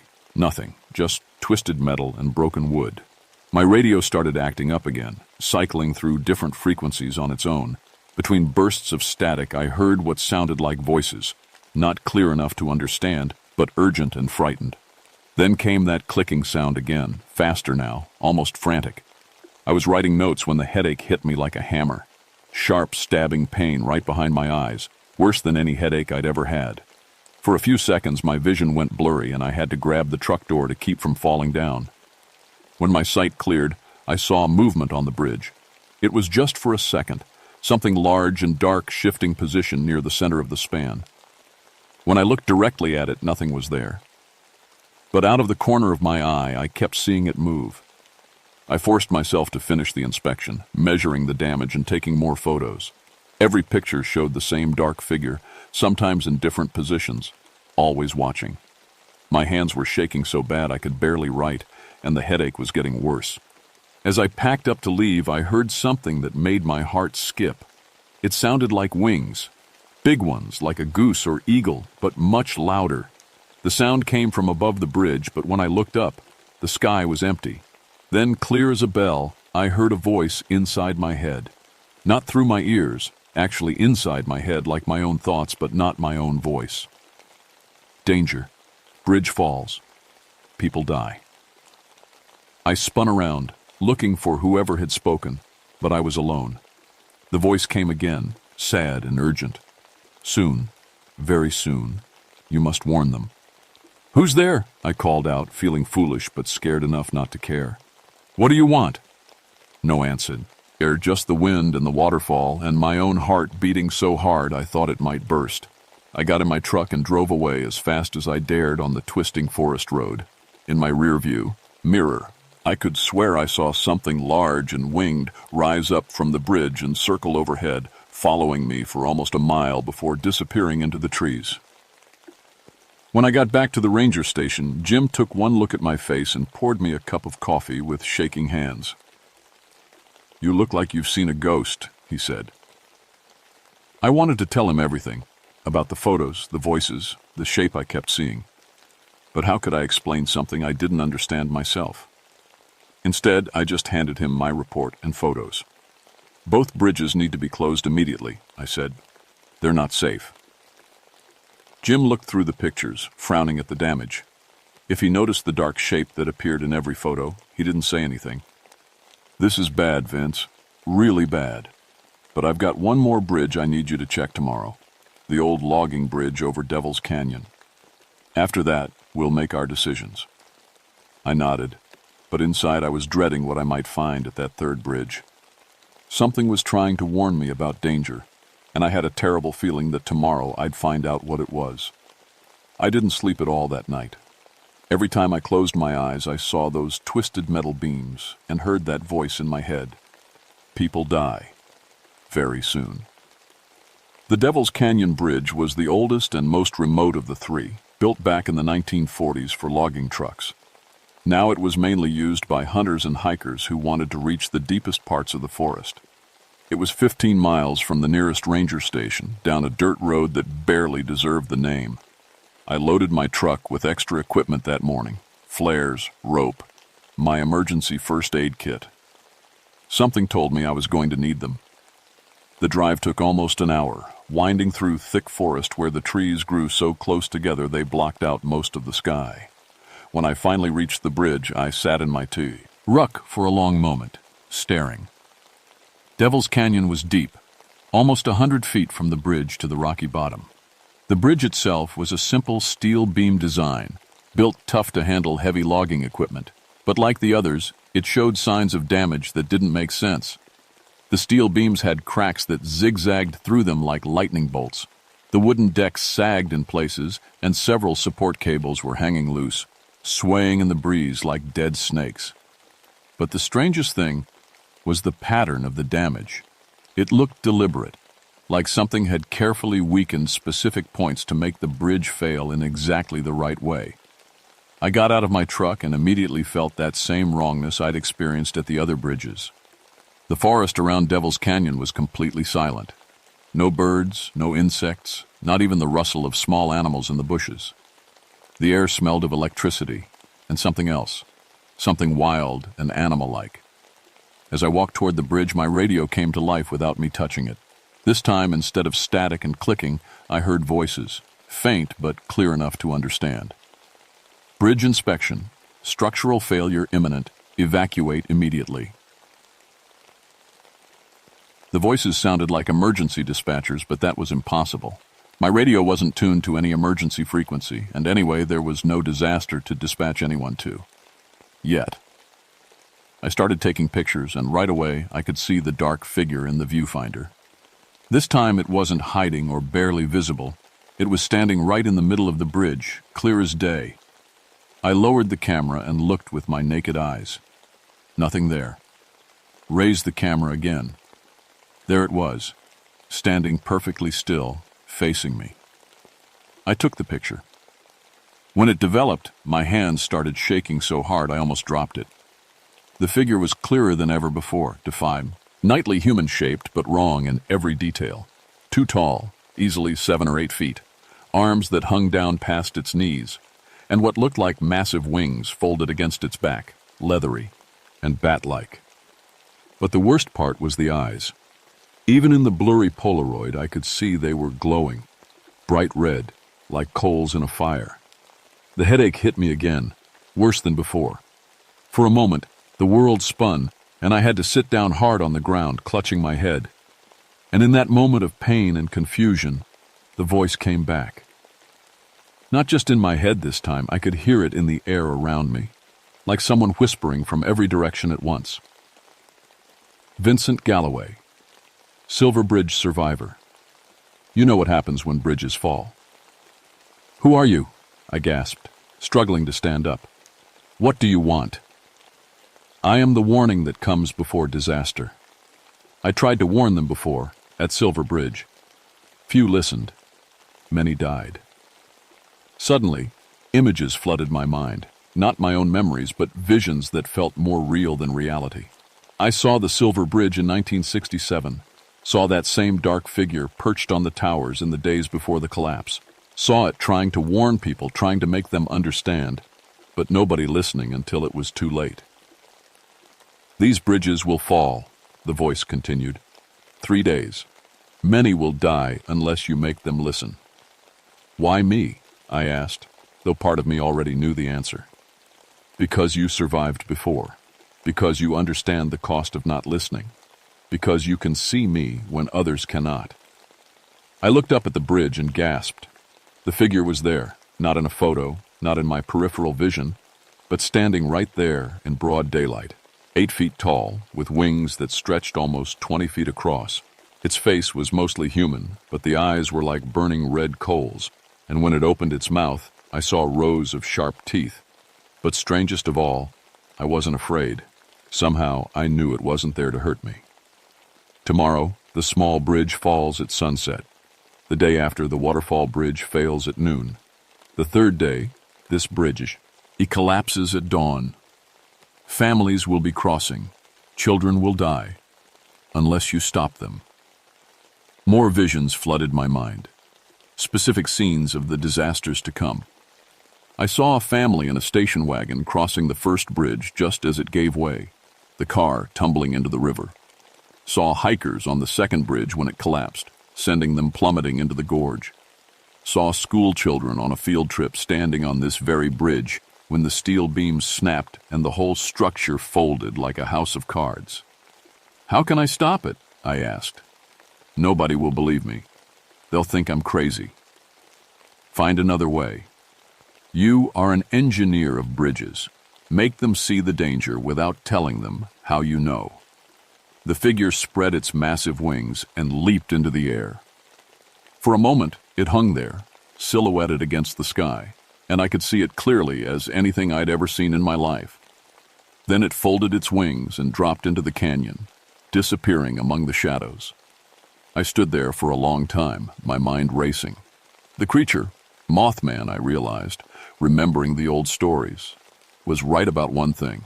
I was an engineer, trained to spot structural problems, and I'd just been given the most detailed inspection of my life. I spent the next 2 hours going over every inch of those bridges in my memory, looking for real, documentable problems that would justify closing them. The damage was there. I'd seen it, photographed it, measured it. The question was whether I could convince my superiors to act on it quickly enough. As I drove back to the ranger station, I was already planning my approach. Emergency reports, urgent phone calls, maybe even going over Jim's head to the regional office if necessary. I had less than 3 days to save lives, and the clock was already ticking. Jim Harrison was waiting for me when I got back to the station, along with Frank Morrison from the SOS, the regional office. They'd spread my photographs across Jim's desk and were studying them with worried expressions. "Vince, this damage is worse than we thought," Jim said, without looking up. "Frank here thinks we might need to call in a structural engineer." I set my latest batch of photos on the desk, my hands still shaking slightly. "We don't have time for that. These bridges need to be closed now, today." Frank looked up at me with raised eyebrows. He was one of those guys who'd spent his whole career behind a desk, making decisions about places he'd never visited. "Now hold on there, Ranger Galloway. I understand you're concerned, but we can't just shut down major access routes without proper documentation and approval. Do you have any idea how much tourism revenue we'd lose?" "Do you have any idea how many people could die?" I shot back, probably louder than I should have. But I kept seeing those visions. The car in the river, the hikers falling, the school children screaming. Jim held up a hand to calm us both down.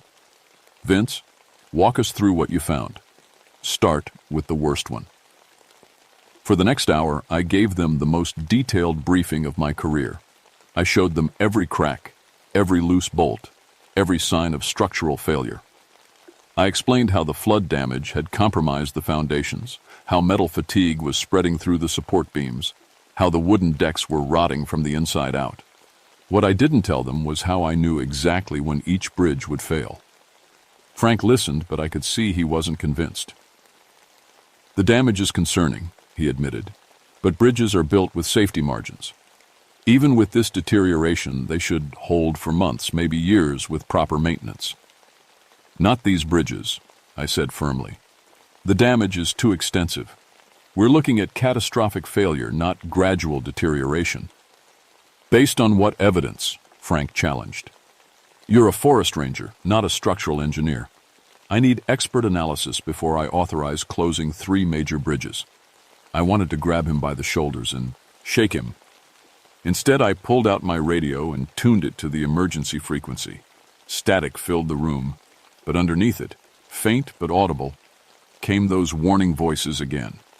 "Structural failure. Evacuate immediately. Bridge collapse imminent." Jim and Frank looked at each other with puzzled expressions. "What is that?" Jim asked. I honestly didn't know how to explain it, so I just said, "Emergency transmissions. Someone else is picking up the danger." That was stretching the truth pretty thin, but it seemed to worry them. Frank made some calls to his superiors while Jim started drafting emergency closure orders. By late afternoon, we had approval to close the most damaged bridge, the Devil's Canyon span, but the other 2 would stay open pending further inspection. It wasn't enough. According to Mothman's warnings, the first bridge would collapse at sunset, less than 4 hours away. I spent those 4 hours doing everything I could think of. I called the state police and reported potential structural problems on the Cheat River Bridge. I drove out there myself and set up warning signs and flares, making the approach look as dangerous as possible. I even called in a fake report about a gas leak near the bridge, hoping to keep people away. At 6:30 p.m., I was sitting in my truck about a quarter mile from the bridge, watching through binoculars. A few cars had turned around when they saw my warning set up, but I was terrified that someone would ignore the signs and drive onto the bridge anyway. At exactly 7:15 p.m., sunset, it happened. I was watching through the binoculars when I saw the bridge deck suddenly sag in the middle. The steel support beams made a sound like gunshots as they snapped, and the whole center section dropped into the river with a crash that I could hear from a quarter mile away. If there had been anyone on that bridge, they would have died. I sat there for a few minutes, shaking with relief and terror in equal measure. Mothman had been right. The question now was whether I could prevent the next 2 disasters. The second, bridge, at Blackwater Falls, was supposed to fail at noon the next day. This time, I didn't wait for approval. I drove out there at dawn and set up an even more elaborate warning system. Detour signs, emergency flares, caution tapes stretched across the road.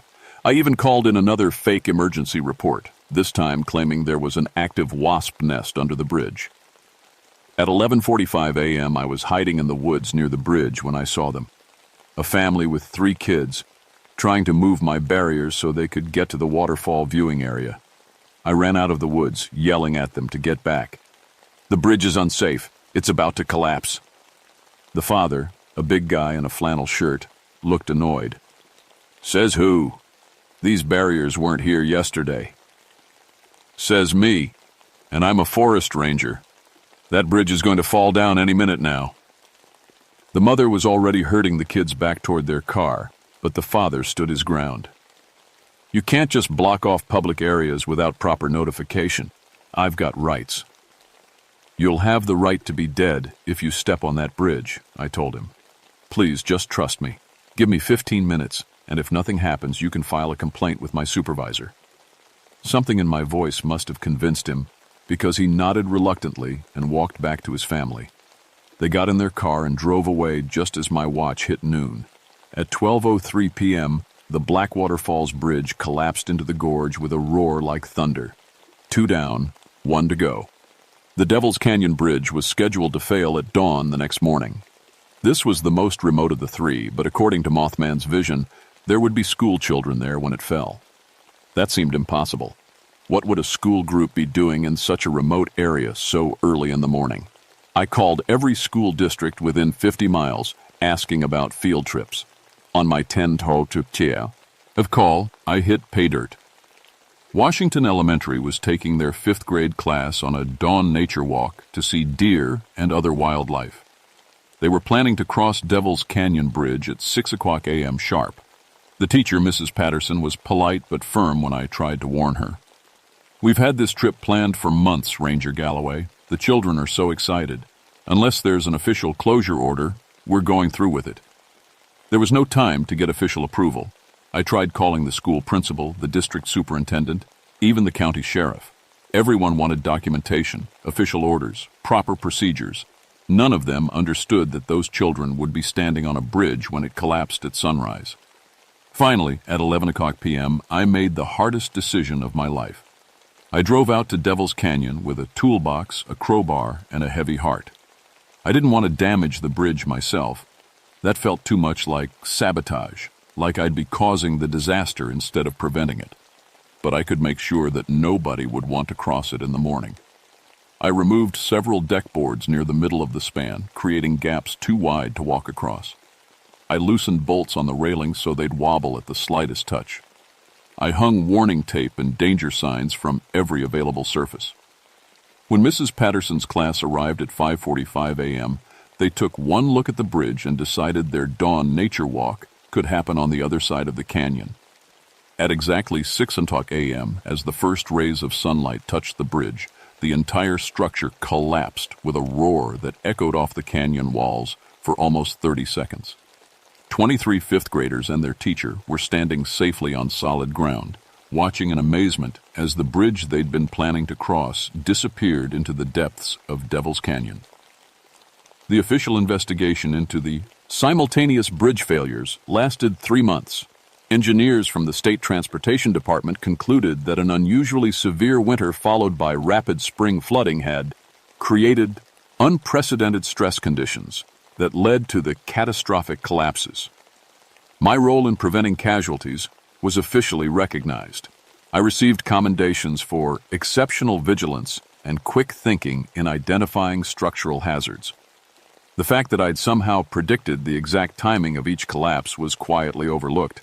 Nobody wanted to ask questions they might not like the answers to.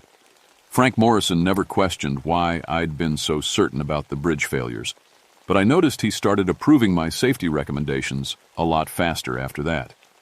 Jim Harrison put me in charge of all structural inspections for the entire forest, with authority to close any bridge or road I deemed unsafe.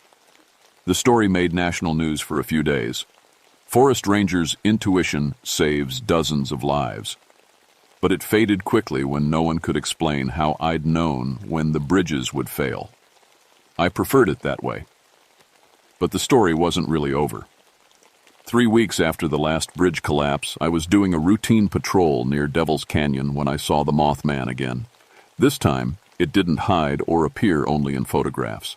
It stood in broad daylight on a rock outcropping, wings folded, those red eyes fixed on me with what I could only describe as gratitude.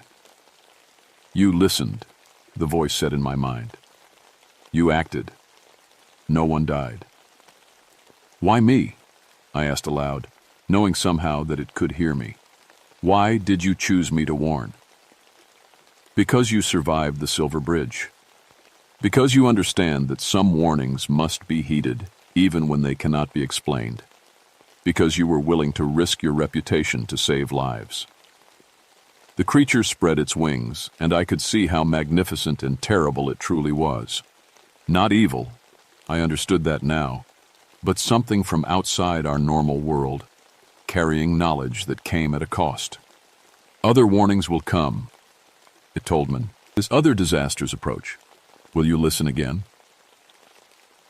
I thought about those 23 school children who were alive because I'd chosen to believe in something impossible. I thought about the families who'd made it home safely because I'd acted on a supernatural warning.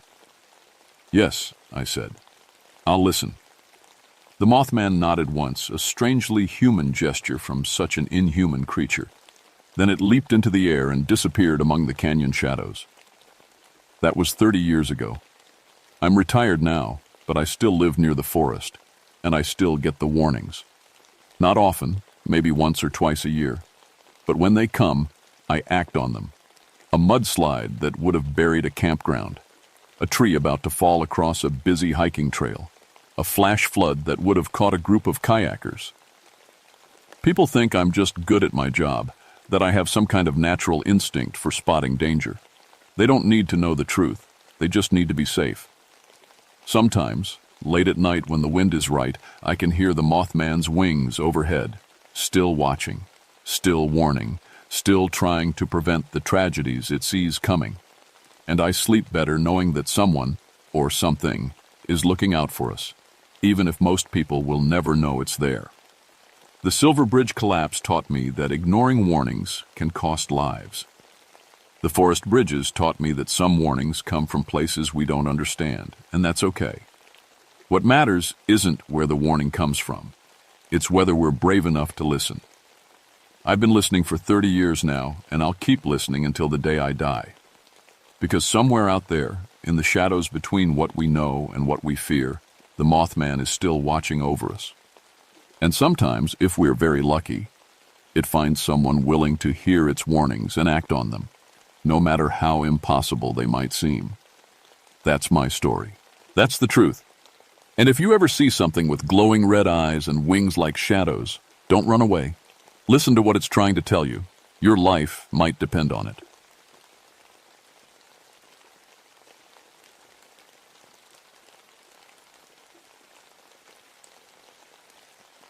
My name is Teresa Whitlock, but everyone calls me Terry. I've been a ranger at Jefferson National Forest for 14 years now, and I thought I'd seen everything these Virginia mountains could throw at me. Bears, lost hikers, drug runners, flash floods, you name it. But I was wrong. Dead wrong. Before I became a ranger, I worked as an EMT in Richmond for 8 years. City ambulance work burned me out fast. Too many overdoses, too many car crashes, too many nights watching people die while their families screamed. The mountains seemed peaceful after all that chaos. Quiet. Safe. I specialized in night patrols and search and rescue. Most folks think the forest is dangerous at night, but I always felt more at home in the darkness. My flashlight cutting through the trees, the sound of my boots on the trail, the way wildlife moved just beyond the beam. It all made sense to me. I was good at finding people who got lost. Real good. The forest has its own rhythm after dark. Owls calling, branches creaking in the wind, small animals rustling through leaves. When something breaks that rhythm, you notice right away. That's how you find people. You listen for what doesn't belong. I never believed in ghost stories or monster tales. Shadow people were just sleep-starved minds playing tricks. Every missing person case had a logical explanation. Someone got turned around, fell down a cliff, had a heart attack, or just plain wandered off the trail. In 14 years, I'd never seen anything I couldn't explain with basic common sense. That changed in September 1992. It started with David Martinez, a 22-year-old college kid from Virginia Tech, engineering student, honor roll, Eagle Scout, the kind of hiker who knew what he was doing. He'd planned a 3-day solo trip on a section of the Appalachian Trail that cuts through our forest. His girlfriend called us when he didn't. Come home Sunday night. I got the call at 6 a.m. Monday morning. Chief Ranger Brooks briefed me over coffee that was strong enough to wake the dead. Kid's car is still at the peaks of Otter Trailhead, he said. Girlfriend says he always calls if he's running late. Been hiking since he was 12. Any weather issues over the weekend? I asked. Clear skies, no storms, no flash flood warnings. Perfect hiking weather. That should have been my first warning. In my experience, perfect weather meant something else was wrong. I drove out to the trailhead and found David's Honda Civic right where it should be. Clean car, everything normal. I checked his registration. He'd signed in Friday afternoon, planning to exit at Jennings Creek on Sunday evening, a reasonable route for an experienced hiker. The trail was in good condition, no washouts, no fallen trees blocking the path. I hiked the first 2 miles looking for any sign of where David might have gone off route. His boot prints were easy to follow in the soft earth. Size 11 hiking boots with a distinctive waffle pattern. Then about 3 miles in, his tracks just stopped. Not gradually, like he'd wandered off the trail. Not like he'd backtracked or changed direction. They just ended, right in the middle of the path. The last clear print was a left foot mid-stride. After that, nothing but undisturbed leaves and dirt. I stood there for 10 minutes, studying the ground. In all my years of search and rescue, I'd never seen anything like it. People don't just vanish mid-step. I expanded my search pattern, looking for signs he'd jumped off the trail or been dragged away. Nothing. That's when I noticed the shadows. The trail ran through thick forest canopy, mostly oak and pine trees that blocked out most of the sunlight even at midday. Shadows fell everywhere, dark patches that shifted as the wind moved the branches, bove. But there was one shadow that didn't move with the trees. It held the shape of a person, maybe 30 feet off the trail, and it stayed perfectly still while everything around it swayed and danced. I blinked hard and looked again. Just normal forest shadows. My mind was playing tricks on me. Too much coffee, not enough sleep. But as I hiked back to my truck, I couldn't shake the feeling that something was watching me from the dark spaces between the trees. The search for David Martinez became a full operation by Tuesday morning. We had 12 volunteers, 2 tracking dogs, and a helicopter doing aerial sweeps. Standard grid search protocol. We'd find him within 48 hours, probably dehydrated and embarrassed, but alive. The dogs lost his scent at the same spot where his tracks disappeared. They circled the area, whining and pulling back toward the trailhead. Rex, our best bloodhound, actually refused to go forward. In 8 years working with that dog, I'd never seen him back down from a trail. Probably a bear in the area, said Jim Morrison, our K9 handler. Sometimes they spook when they smell predator markings. But I'd worked with Rex before. When he smelled bear, he got excited, not scared. This was different. The dog was genuinely afraid. By Wednesday, we had to expand the search area. That's when Sarah Chen, a day hiker, reported something strange. She'd been on the same trail section Sunday afternoon, maybe an hour before David passed through. There was this guy ahead of me, she told me. Early 20s, dark hair, green backpack. Had to be your missing person. But there was something following him. Another hiker? No, not exactly. Sarah fidgeted with her water bottle. It looked like a shadow. A person-shaped shadow moving through the trees, keeping pace with him. I thought maybe it was just the way the light was hitting the branches, but what? It was moving wrong, like the trees were casting shadows in one direction because of where the sun was, but this shadow was going sideways. Against the grain, if it makes sense. It didn't make sense. None of it made sense. That night, I decided to hike David's route in reverse. Sometimes you see different things when you change your perspective. I started at Jennings Creek around 8 p.m., planning to hike back to the point where his tracks disappeared. The forest felt different after dark, heavier somehow.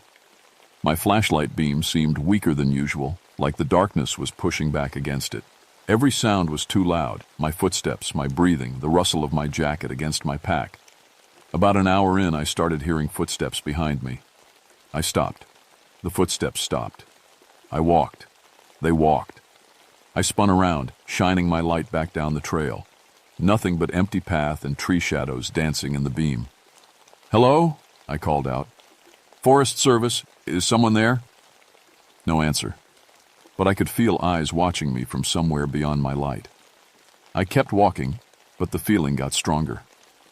Someone was definitely following me, matching my pace perfectly, staying just outside my flashlight's reach. Every ranger instinct told me to turn around and get out of there. But David Martinez was somewhere in these woods, and finding him was my job. That's when I saw it clearly for the first time. A shadow detached itself from the trees about 50 feet ahead of me. Not a normal shadow. This one had depth and weight to it, like looking at a person through dark glass. It stood right in the middle of the trail, perfectly still, waiting. I stopped walking. The shadow didn't move. I took a step forward. It took a step back. "David?" I called.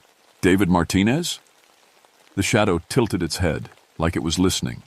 Then it raised one arm and pointed deeper into the forest, off the main trail. Every rational part of my mind screamed that this was wrong. Shadows don't point. They don't think. They don't lead people anywhere. But what if this wasn't just a shadow? What if someone was trying to help me find David? I followed it. The shadow moved smoothly through the trees, never quite close enough for my light to hit it directly, but always visible in my peripheral vision. It led me down a slope I'd never noticed before, through a grove of pine trees that seemed too perfectly arranged, like someone had planted them in rows. My radio crackled with static. I tried calling base camp, but got nothing but white noise. The GPS unit on my belt was spinning wildly, showing my location as somewhere in the middle of the Atlantic Ocean. That should have been warning enough. But I kept following the shadow because it was the first real lead I'd found in 3 days of searching. After 20 minutes of walking through unmarked forest, the shadow stopped. It pointed down at something on the ground, then faded away like smoke. I aimed my flashlight where it had been pointing and nearly dropped the light in shock. David Martinez was lying there, curled up on his side like he was sleeping. His eyes were open, staring at nothing. He was breathing, but when I shook his shoulder and called his name, he didn't respond. His skin was cold and his pulse was weak, but he'd only been missing 3 days. He should have been dehydrated, scratched up from wandering through the underbrush, maybe hypothermic. Instead, he looked like he'd just laid down for a nap. "David, can you hear me? I'm Ranger Whitlock. You're safe now." He blinked once, slowly, but his eyes never focused on me. It was like he was looking through me at something far away. I tried the radio again. Still nothing but static. My GPS was showing impossible coordinates. According to the device, we were 300 feet underground and moving north at 60 miles per hour. That's when I realized the trees around us were wrong. The pine grove I'd followed the shadow through was gone. We were sitting in a clearing surrounded by bare oak trees, even though it was only September and the leaves shouldn't have fallen yet. But the worst part was the silence. No insects.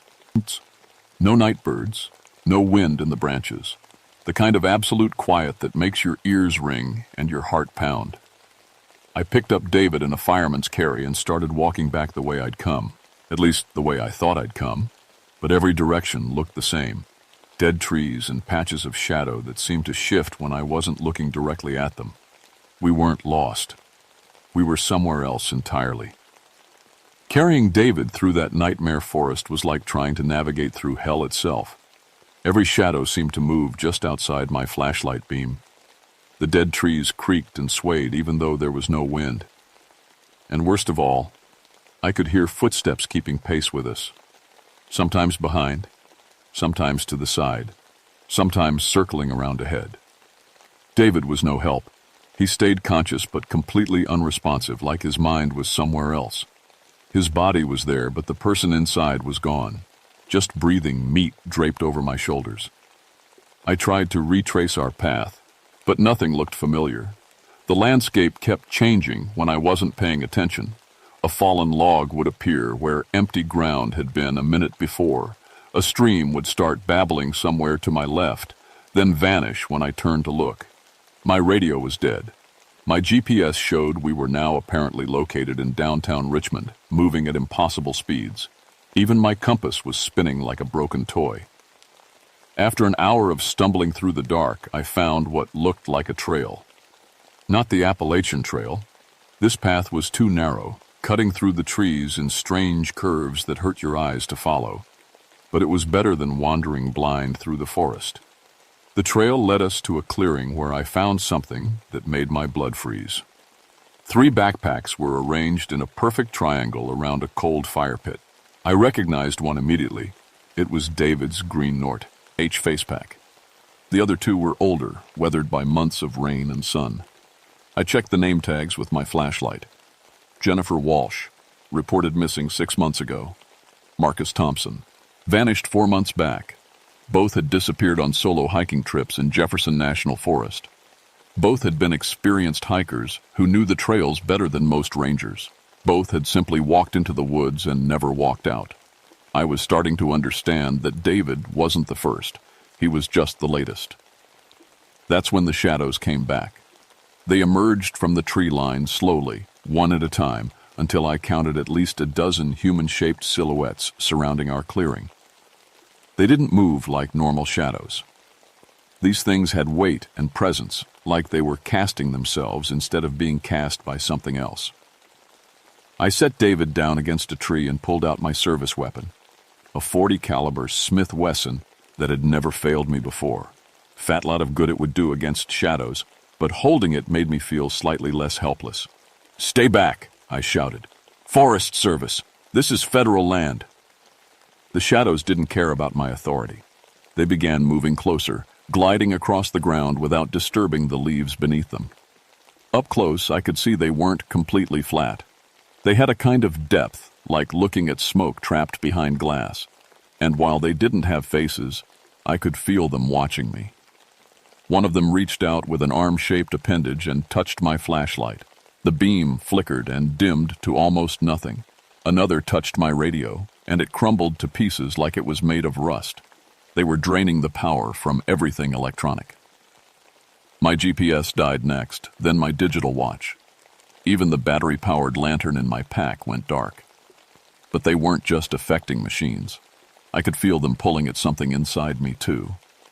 My thoughts became sluggish, like trying to think through thick fog. My memories started feeling distant and unclear. Had I really been a ranger for 14 years? Had I ever worked as an EMT? Or was that someone else's life I was remembering? David made a sound, the first noise he'd made since I found him. Not words, just a low moan like someone having a bad dream. But when I looked at him, his eyes were clearer than they'd been before. "Don't let them take you," he whispered. "They're feeding." Before I could ask what he meant, the shadows surged forward all at once.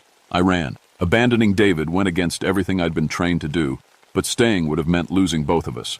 I sprinted into the trees, branches tearing at my clothes and face, the shadows flowing after me like spilled ink. They were fast, faster than any living thing had a right to be. They moved through the trees without slowing down, passing through trunks and boulders like they weren't there. I could hear them behind me. Not footsteps, but a sound like wind rushing through a tunnel. My flashlight was almost dead, putting out barely enough light to keep me from running into trees. But even that dim glow seemed to slow them down a little. They kept their distance from the beam, circling around it instead of coming straight through. That's when I remembered the emergency flare in my pack. I pulled it out while running, nearly tripping over a root in the process. The shadows were getting closer. Close enough that I could feel a terrible cold radiating from them. My breath came out in white puffs, even though it was a warm September night. I popped the flare and held it high. The effect was immediate. The shadows recoiled like they'd been burned, retreating to the edge of the light with sounds like steam escaping from a radiator. The forest around me suddenly looked normal again. Regular trees, normal shadows that stayed where they belonged, familiar trail markers that matched my mental map of the area. For the first time in hours, my surroundings made jib on us. The flare would last maybe 15 minutes. After that, I'd be back in the dark with those things. But at least now, I had a direction. The main trail was only a quarter-mile to my east. If I could reach it before the flare died, I might have a chance. I started running again, this time toward salvation instead of away from nightmare. Behind me, just at the edge of the flare's glow, I could see the shadows pacing back and forth like caged animals, waiting for their chance. The light was already starting to fade. The flare sputtered and dimmed as I reached the main trail, but it was enough. Real trail markers, real blazes painted on real trees. I was back in the world I knew, at least for now. But I couldn't leave David behind. Whatever those things were doing to him, he was still alive. Still my responsibility. And if I was right about the pattern, Jennifer Walsh and Marcus Thompson might still be alive too, trapped in that shadow realm just like David had been. I had 3 more flares in my pack, plus a heavy-duty flashlight with fresh batteries back at my truck. If bright light could hurt those things, maybe I could mount some kind of rescue mission. It was completely insane. I should have hiked straight back to the ranger station, called in the FBI or the National Guard or whoever handles impossible situations like shadow monsters. But David didn't have time for bureaucracy. Every minute he spent in that place, more of him disappeared. I made it to my truck just as the flare died completely. The parking area looked blessedly normal, street lights humming overhead, my Ford Ranger right where I'd left it, the sound of traffic on the distant highway. For a moment I almost convinced myself the whole thing had been some kind of hallucination brought on by stress and too much coffee. Then I looked at my watch. According to the timepiece, I'd been gone for 6 hours. It felt like 20 minutes. I grabbed my heavy flashlight, checked the batteries, and loaded fresh ones into my backup light. I also took my camping lantern, 2 more flares, and the Emerge. NC Spotlight I kept for nighttime rescues. If those shadows fed on darkness, I was going to blind them. The hike back to the clearing took half the time it should have, like the forest was eager to pull me back into its trap. My lights cut through the darkness easily, but I could see shapes moving just beyond their reach. Patient, hungry things waiting for their chance. I found the clearing exactly where I'd left it, but now there were 4 people arranged around the cold fire pit. David was still propped against his tree, but Jennifer Walsh, Marcus Thompson, and a 4th person I didn't recognize were sitting in a circle, all staring at nothing with the same empty expression David had worn. The shadows stood at the edge of my light, dozens of them now, watching and waiting. "I know what you are," I called out to them. "You're feeding on them, keeping them alive so you can drain them slowly." One of the shadows stepped forward, and for the first time it tried to communicate. Its voice came from everywhere and nowhere, like whispers echoing off canyon walls. "We are between," it said, "between light and dark, between real and not real, between alive and dead. They help us become." Become what? More real, more solid, more able to touch your world. The shadow gestured toward the 4 victims. "Their dreams feed us. Their memories make us stronger. Soon we will not need the between place.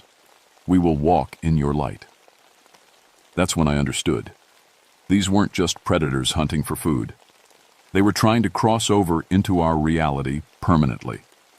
Every person they captured made them more solid, more powerful. David and the others weren't just victims. They were bridges. "Let them go," I said. "You cannot make us, but you can join them. Give us your memories, your dreams, your light. Help us become real." "Not happening." The shadow tilted its head. "Then you will. I'll die and they will remain. We have time. We have forever." The shadows began moving closer, testing the edges of my light. Every time one of them got too close to the beam, it pulled back, with that hissing steam sound. But they were learning, adapting, finding the weak spots where my illumination was thinnest. I lit another flare and threw it toward the tree line. The shadows retreated further, buying me a few more minutes. But I was running out of light sources, and they knew it. That's when David spoke again, clearer this time. Terry, the fire pit. Old campfire. Still has coals. I looked at the cold fire ring. It did look recently used. There were charred logs and what might have been warm ashes underneath. If I could get a fire started, it would give me more light than any flashlight or flare. I pulled out my waterproof matches and started building a fire with the remaining wood. The shadows pressed closer, sensing what I was trying to do. My flare was already starting to fade. The first match went out in a wind that shouldn't have existed. The second one, too. I had 3 matches left when the flare died completely. Darkness rushed in like a flood. The shadows surged forward, reaching for me with arms that felt like ice water. I struck the third match. It caught. The kindling blazed up immediately, like it had been soaked in gasoline. The fire spread to the larger logs with unnatural speed, throwing light and heat in all directions. The shadows shrieked, the first real sound I'd heard them make, and fled to the distant tree line. By the fire's light, I could see the clearing as it really was. Not some otherworldly trap, but an ordinary campsite about a mile off the main trail, a place where hikers sometimes stopped to rest. The shadows were still there, but they looked smaller now, less substantial, more like normal shadows cast by the dancing flames. David blinked and looked directly at me for the first time. "Ranger Whitlock?" "Right here, David. You're okay. You're safe." The others were coming around too. Jennifer Walsh sat up until he looked around in confusion. "Where am I? What happened to my hike?" Marcus Thompson was the worst off. He'd been missing the longest and took several minutes to remember his own name. The fourth person turned out to be a day hiker named Paul Kim, who'd disappeared just 2 weeks ago. As long as the fire burned, the shadows kept their distance. But I could see them out there in the dark, waiting. The flames wouldn't last forever, and when they died, those things would be back. "Can everyone walk?" I asked. They could, though they were all weak and disoriented. I helped them gather what gear we could carry and started leading them back toward the main trail. The fire would have to burn itself out. I couldn't risk extinguishing our only protection. We made it maybe 50 yards before the shadows tried one last attack. They came from all sides at once, flowing between the trees like liquid darkness. But something had changed. Instead of the solid, threatening presence they'd had before, they seemed thinner now, weaker. The fire had done more than just drive them back. It had broken their hold on this place. I held up my flashlight and they scattered like smoke. "Keep moving," I told the others. "Don't look back." We reached the main trail just as dawn began breaking through the trees. The shadows faded with the growing light, becoming ordinary patches of darkness that stayed where they belonged. It took 2 hours to get everyone back to the trailhead, and another hour before the ambulances arrived. David, Jennifer, Marcus, and Paul were all hospitalized for dehydration and observation. Officially, they'd suffered from exposure-induced disorientation and had been found sheltering together in an unmarked campsite. I never mentioned the shadows in my report. That was 3 months ago. David Martinez made a full recovery and went back to college. Jennifer Walsh moved to California, and refuses to talk about her time in the forest. Marcus Thompson still has nightmares, but is seeing a therapist. Paul Kim took up photography and never goes anywhere without bright lights and spare batteries. None of them remember much about their missing time. They recall hiking alone, then waking up around a campfire with me shining a flashlight in their faces. The doctors say trauma can cause that kind of memory loss. I don't correct them. I still work nights in Jefferson National Forest, but things are different now. I carry more flashlights than any ranger needs. 3 headlamps, 2 handheld lights, backup batteries, emergency flares, even a small camping lantern clipped to my pack. My fellow rangers think I've developed some kind of phobia about the dark. They're not wrong. I've learned to read the signs that most people miss. When the forest gets too quiet, when shadows fall the wrong way, when wildlife suddenly goes silent and still. There are places in these mountains where the boundary between our world and somewhere else gets thin. The shadows congregate there, waiting. I've started keeping a map of high-risk areas, trail sections where hikers disappear more often than they should, places where compass readings don't match the terrain. spots where electronic equipment fails for no apparent reason. I share this information with other rangers as environmental hazards or navigation difficulties.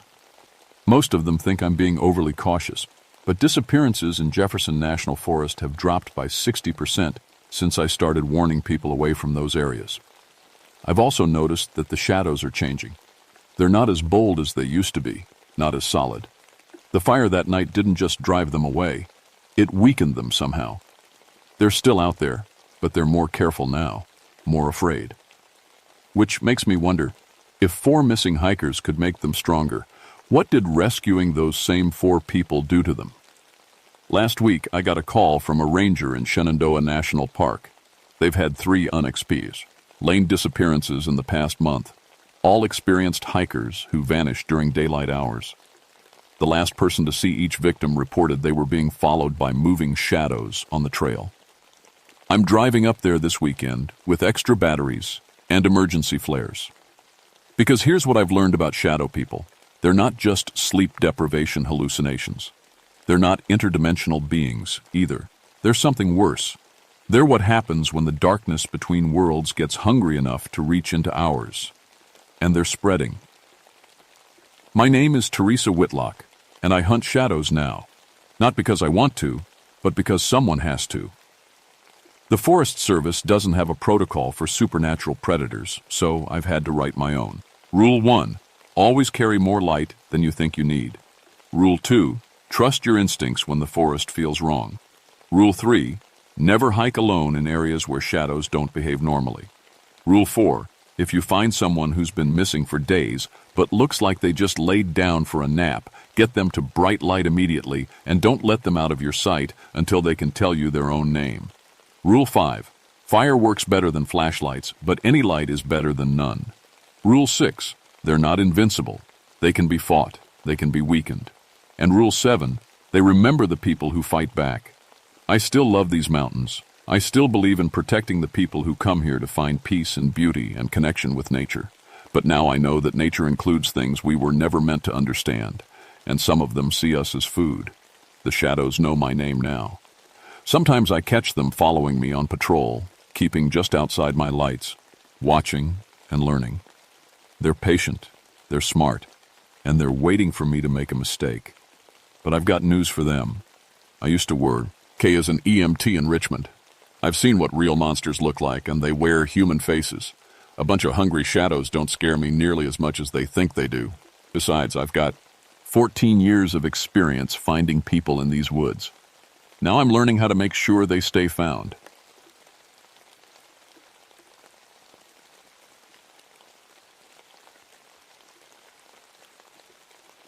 My name is Samuel Boone, and I've been a forest ranger for 16 years. People always ask if I'm related to Daniel Boone, the famous explorer. I tell them maybe, but honestly, I don't know. What I do know is that the Daniel Boone National Forest in Kentucky has been my home and my job for longer than I care to count. I'm 41 years old, divorced, and I live alone in a ranger station deep in the Panther Creek Wilderness area. 50,000 acres of thick forest, rocky hills, and winding streams. Before I became a ranger, I was Kentucky State Police for 8 years. I specialized in tracking dangerous wildlife, bears that got too close to campgrounds, wild dogs that threatened livestock. I thought I'd seen everything the woods could throw at me. I was wrong. The trouble started in September 1988 during one of the worst droughts Kentucky had seen in decades. The creek beds were dry, leaves were falling early, and the animals were acting strange. They moved closer to human settlements looking for water and food. That's normal during a drought. What wasn't normal were the reports I started getting from farmers. "Sam, you need to come look at this," said Bill Henderson, calling me on the radio at 6 a.m. on a Tuesday morning. Bill owned a cattle ranch that bordered the forest. He was a tough old guy who dealt with coyotes, wild dogs, even a black bear once. Nothing usually rattled him, but his voice was shaking. I drove my pickup truck down the dirt road to his farm, bouncing over potholes and fallen branches. Bill was waiting for me by his barn, holding a cup of coffee with hands that trembled slightly. "It's over here," he said, leading me toward his back pasture. The cow was lying on its side near the tree line. At first glance, it looked like a normal predator attack. But as I got closer, I saw things that made my stomach turn. The cow had two small, precise H holes in its neck. The wounds were clean, almost surgical. There was no tearing, no claw marks, no signs of a struggle. The animal looked almost peaceful, like it had just laid down to sleep. But there was no blood anywhere. Not a drop. "How much did this cow weigh?" I asked Bill. "About 800 pounds. "And you found her like this?" "Just like this. Sam, I've been raising cattle for 30 years. I've seen coyote kills, dog attacks, even a mountain lion once. This ain't like anything I've ever seen." I knelt down and examined the wounds more closely. They were perfectly round, about the size of a pencil. Whatever made them had gone straight into the jugular vein. I'd seen enough crime scenes to know what a precise kill looked like. "Any tracks?" Bill nodded and pointed toward the forest. "That's the weird part." The tracks were clear in the dry dirt. Dog prints, but bigger than any domestic dog I'd ever seen. Bigger than a German shepherd, maybe even bigger than a Great Dane. But the stride was all wrong. These weren't the tracks of a single animal. There were at least 4 sets, all moving together in a perfect line toward the trees. "Bill, I want you to keep your cattle close to the barn for a while, and call me if you see anything else." Over the next 2 weeks, I got 11 more calls. Different farms, same story. Cattle, horses, even goats. All found dead with those same precise neck wounds, all drained completely of blood, all near the forest edge. I set up cameras, tried to establish patrol patterns, but the attacks kept happening. The animals were found at dawn, always perfectly positioned, always bloodless. The tracks were always the same, large canine prints, moving in formation. Local people started talking about the old stories. My neighbor, Mrs. Patterson, was in her 80s and had lived in these hills her whole life. She came by the ranger station one evening with a casserole and some unwelcome information. "My grandmother used to tell stories about shadow dogs," she said, settling into the chair across from my desk. "Said they came during the bad times, droughts, harsh winters, when the forest was hurting." I thanked her for the casserole and politely listened to her stories, but I didn't believe in legends. I believed in evidence, tracks, and logical explanations. There had to be a pack of feral dogs living deep in the forest. Big dogs, maybe mixed with wolf blood. They were being driven out by the drought, attacking easy prey. That's what I told myself anyway. The first time I saw them, I almost convinced myself I was dreaming. I'd set up a watch post on Hill Ridge, overlooking the Henderson farm and 3 others. It was a clear October night with a half moon, perfect visibility. I had night vision binoculars, a thermos of coffee, and my .30-06 rifle. If a pack of feral dogs was going to hit another farm, I'd be ready. For hours, everything was normal. Deer moving through the fields, an owl calling from the oak trees, the distant hum of trucks on the highway. I was starting to think it might be a quiet night when everything went silent. It wasn't gradual. One moment the forest was alive with the normal sounds of night, crickets, rustling leaves, small animals moving through the brush. The next moment, nothing. Complete silence, like someone had turned off a radio. I raised the binoculars and scanned the tree line. Nothing moved. Even the deer had vanished. Then I heard the howling. It started low, almost below the range of human hearing, a deep rumbling sound that seemed to come from everywhere at once. Then other voices joined in, creating a harmony that made the hair on my arms stand up. It wasn't like any wolf howl I'd ever heard. It was more organized, more purposeful, like a conversation. Through the binoculars, I saw movement at the edge of Henderson's back pasture. Shadows flowing between the trees, too big to be dogs, moving too smoothly to be natural. 6 shapes emerged from 2, forest. Even through the night vision, I could see they were massive. Bigger than any dog breed I knew, with broad chests and powerful shoulders. But their movement was wrong. They flowed across the ground like liquid, making no sound despite their size. They moved in perfect formation toward Henderson's cattle. The animals should have panicked, should have run or made noise. Instead, the cows just stood there, calm and still, as if they were hypnotized. I watched one of the creatures approach a young bull. The thing was huge, at least 150 pounds, with a broad head and eyes that reflected the moonlight like mirrors. It moved up to the bull with an almost gentle motion, then reared up on its hind legs and placed its front paws on the animal's shoulders. The bull didn't move, didn't struggle, didn't make a sound. The creature lowered its head to the bull's neck. I saw the muscles in its jaw work for maybe 30 seconds. Then it stepped back, and the bull simply lay down and didn't get up again. I fumbled for my rifle, but my hands were shaking. By the time I had it positioned, the creatures were already retreating into the forest. They moved in that same perfect formation, like soldiers following orders. The whole thing had taken maybe 5 minutes. I radioed the sheriff's department, then drove down to Henderson's farm. Bill met me at the gate with a shotgun. "You hear all that howling?" he asked. I heard it, and I saw them. We found the bull exactly where I'd watched it fall. Same precise wounds, same bloodless death, but this time I knew what had done it, and I didn't have any logical explanation. "Sam," Bill said quietly, "what the hell are we dealing with?" I didn't answer because I didn't know. But I was starting to understand that these weren't normal animals. Normal animals don't move in perfect silence.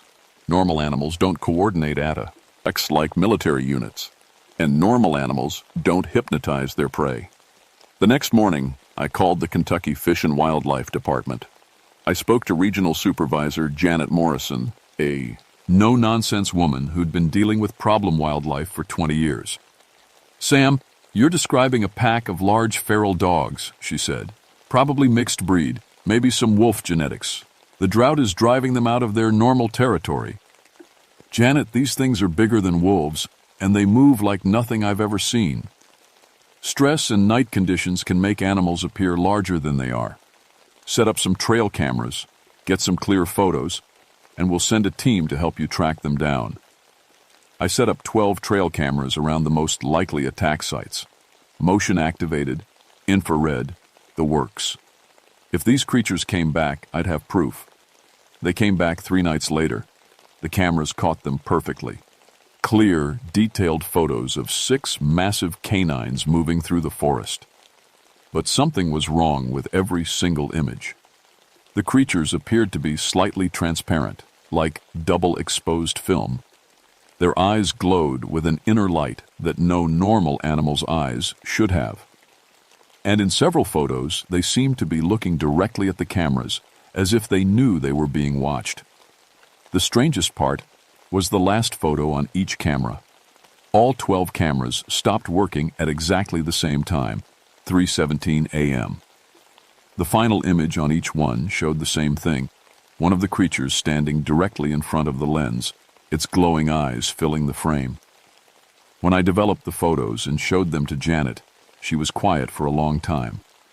"Sam," she finally said, "I'm going to need you to bring those cameras in, all of them. And I want you to stop discussing this case with anyone outside the department." "What's going on, Janet?" "I think you might be dealing with something that's not in any of our textbooks." The attacks escalated rapidly after that. What had been 1 or 2 incidents a week became nightly raids. The pack grew bolder, striking farms closer to town, taking larger animals. But they never left a mess, never killed more than they could feed on. Each animal was found in the same peaceful position, drained clean. I organized a meeting at the community center in Panther Creek Township.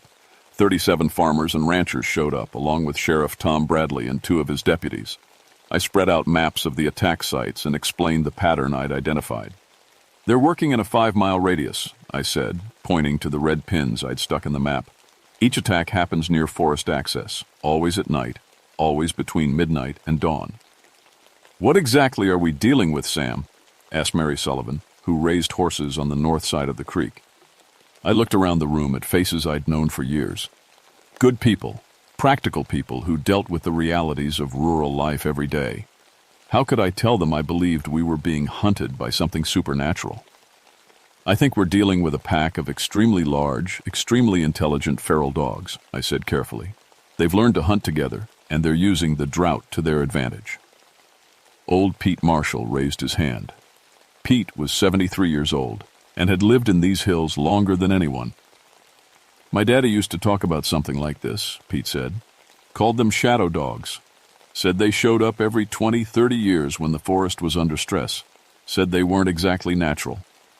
Several people nodded. I realized that the older residents had been expecting this. Pete, what did your father say about getting rid of them? Said you had to hunt them back into the deep forest, past where the old Cherokee settlements used to be. Had to make them understand that people weren't easy prey. Sheriff Bradley stood up. With respect to Pete and his father, we're dealing with animals here, dangerous enemies. Walls, but still animals. I'm authorizing hunters to shoot on sight, and we'll organize armed patrols. That night, we set up the first patrol. 12 men with rifles, divided into 3 groups, covering the most likely attack sites. I took the group watching Henderson's farm, along with Bill and 2 of his neighbors.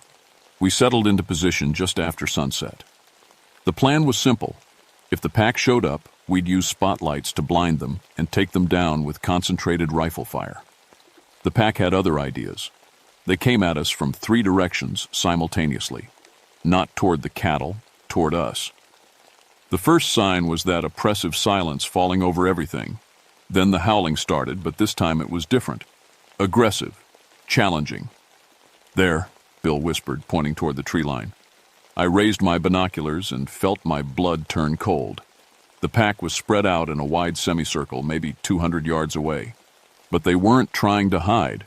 They were standing in clear view, watching us. The largest one, obviously the pack leader, stepped forward. Even at that distance, I could see its massive size and the intelligence in its glowing eyes. It let out a single, sharp bark. The other members of my patrol group began to panic. Jesus Christ, look at the size of that thing, whispered Jake Morrison. We need to call for backup, said Bill. But I was watching the pack leader, and I got the strangest feeling it was trying to communicate with me. It took several deliberate steps forward, then stopped. It barked once more, a sound that seemed to carry meaning. I stood up slowly, keeping my rifle ready.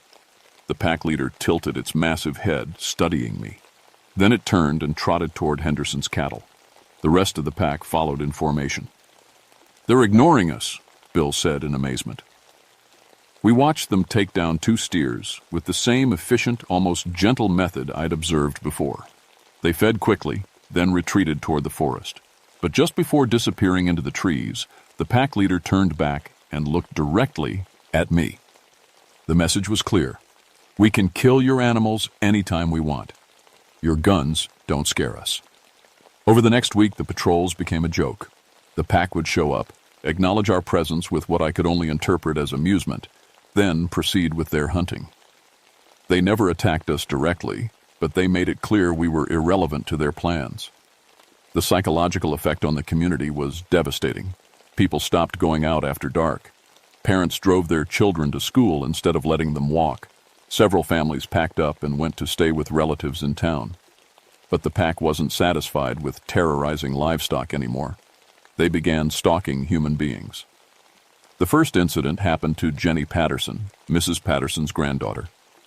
Jenny was 16, a good kid who helped her grandmother with groceries and yard work. She was walking home from a friend's house around 8 p.m. when she saw them. There were 3 of them, she told me the next morning, her voice still shaking. They came out of the woods and just watched me. They walked alongside me for maybe a quarter mile, staying just at the edge of the road. They never got closer, but they never left either. Did they make any aggressive moves? No, but Mr. Boone, their eyes were glowing, not reflecting light. Actually glowing, like they had fire inside them, and they were so big, bigger than any dog I've ever seen. Did you run? I wanted to, but I got the feeling that if I ran, they'd chase me. So I just kept walking, looking straight ahead, until I got to Grandma's house. When I looked back from her porch, they were gone. 2 nights later, they followed the school bus. Driver reported seeing them in his mirrors, keeping pace with the bus at 40 miles per hour, running alongside through the trees. They followed for 3 miles, then disappeared. The pack was testing us, learning our routines.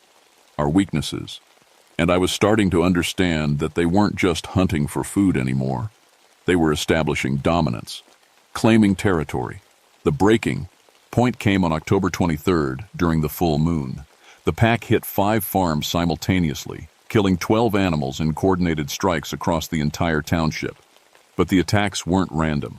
They formed a pattern, a rough circle around the elementary school. The message was unmistakable. Your children are next. I called an emergency meeting for the next evening. This time, 43 people showed up, including several families with young children. The fear in the room was thick enough to cut with a knife. They're not just hunting livestock anymore, I said without preamble. They're targeting us, studying us, learning our patterns. What do you want us to do, Sam? Asked Mary Sullivan. We can't just abandon our farms. Sheriff Bradley stood up. I've contacted the state police and the National Guard. We're dealing with an aggressive pack of animals, and we need professional help. Old Pete Marshall shook his head. Sheriff, with all due respect, the National Guard ain't gonna help with this. These aren't normal animals. Then what are they, Pete? Bradley asked with barely controlled frustration. Pete looked around the room, then directly at me. Tell them what you really saw, Sam. Tell them what you know in your gut. I took a deep breath. I was about to destroy my credibility with people who trusted me, but they deserved the truth. I think Pete's right, I said quietly. I think we're dealing with something that's not entirely natural. They move too fast. They're too intelligent. They coordinate too well. And they seem to have abilities that normal animals don't have. Several people started talking at once. Sheriff Bradley looked like he wanted to have me committed. But Janet Morrison, who had driven up from Frankfurt with a Fish and Wildlife team, surprised everyone. Sam's not crazy, she said. We've been researching this situation, and we've found similar incidents dating back to the 1800s. Every 20 to 30 years, during periods of environmental stress, reports of unusually large, intelligent canines surface in this region. The Cherokee called them shadow dogs. Early settlers called them devil hounds. The room went completely quiet. What happened to the previous packs? I asked. According to the reports, they eventually retreated back into the deep forest. Usually after a confrontation with armed humans resulted in casualties on both sides. Casualties? Sam, in 1932, a similar pack killed 4 people before disappearing. In 1959, they killed 2 children. These things aren't just supernatural. They're dangerous. That night, I made a decision that would haunt me for the rest of my life. Instead of waiting for the pack to attack children, I was going to track them to their den and force a confrontation. I gathered 5 volunteers, Bill Henderson, Jake Morrison, Pete Marshall, and 2 younger men, Danny Sullivan and Mike Torres, all experienced hunters, all desperate enough to take the risk. We met at the ranger station at midnight, armed with high-powered rifles, floodlights, and a radio to call for help. The plan was to follow the pack's trail back into the deep forest, find their den, and eliminate them before they could kill any humans. It took 3 hours of tracking to find the entrance to their lair. Deep in Panther Creek Valley, where the old Cherokee settlements used to be, we found a cave system that extended back into the hillside. The smell coming from the cave was indescribable. Death, decay, and something else that made my skin crawl. "They're in there," Bill whispered. Fresh tracks led into the cave mouth, large, clear prints in the soft earth. But there were too many of them. Way too many. "Pete," I said quietly, "how big did your father say these packs got?" He never said. "But Sam, look at those tracks. There's got to be 20, 30 animals in there." We'd been tracking 6 creatures. If Pete was right, we were outnumbered 5 to 1. The howling started before we could decide whether to retreat. It came from deep in the cave system, echoing off stone walls and growing in volume. More voices joined in, creating a harmony that made our bones vibrate. Then they came out. The pack leader emerged first, its massive form silhouetted against our floodlights. But it wasn't alone. Behind it came creature after creature, pouring out of the cave like a nightmare made real. They were all huge, all perfectly coordinated, all focused on us with an intelligence that was definitely not animal. "Light them up," I shouted. We opened fire with everything we had. The creatures scattered, moving with impossible speed, but we kept shooting, swinging our lights to track them. I saw several go down, heard yelps of pain, but there were so many of them.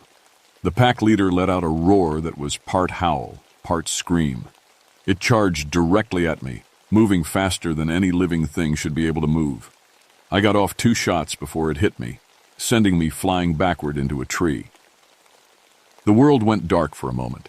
When my vision cleared, the creature was standing over me, its massive jaws inches from my throat. Up close, I could see that its eyes weren't just glowing. They were filled with an intelligence that was almost human. It could have killed me instantly. Instead, it studied my face for a long moment, then stepped back. The pack was retreating, but slowly, deliberately. They'd made their point. They could have killed all of us, but they chose not to. As they melted back into the forest, the pack leader turned one last time and looked at me. I got the strangest impression that it was trying to tell me something. Then it was gone, and the forest was silent again. We'd lost the battle, but something had changed. The creatures had shown restraint, mercy even. That gave me an idea that was either brilliant or completely insane. The attacks stopped. For 3 days, nothing happened.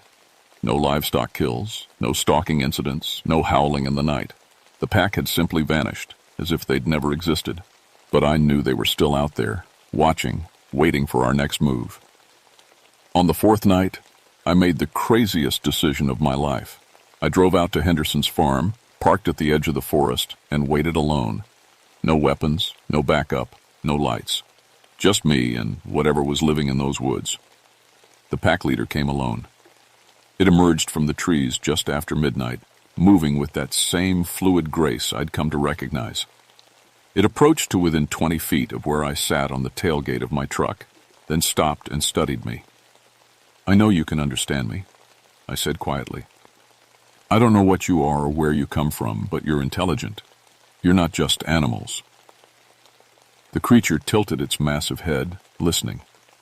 "This drought won't last forever. The forest will recover. You don't need to keep hunting our livestock, and we don't need to keep trying to kill each other." For several minutes, we just looked at each other. Then the creature did something that chilled me to the bone. It nodded. Once, deliberately, unmistakably. It understood every word I'd said. The creature stepped forward and placed something on the ground between us, then retreated to its original position. When it was clear the pack leader wasn't going to attack, I got down from the truck and picked up what it had left. It was a piece of bone, carved with symbols I didn't recognize. But somehow I knew what it meant.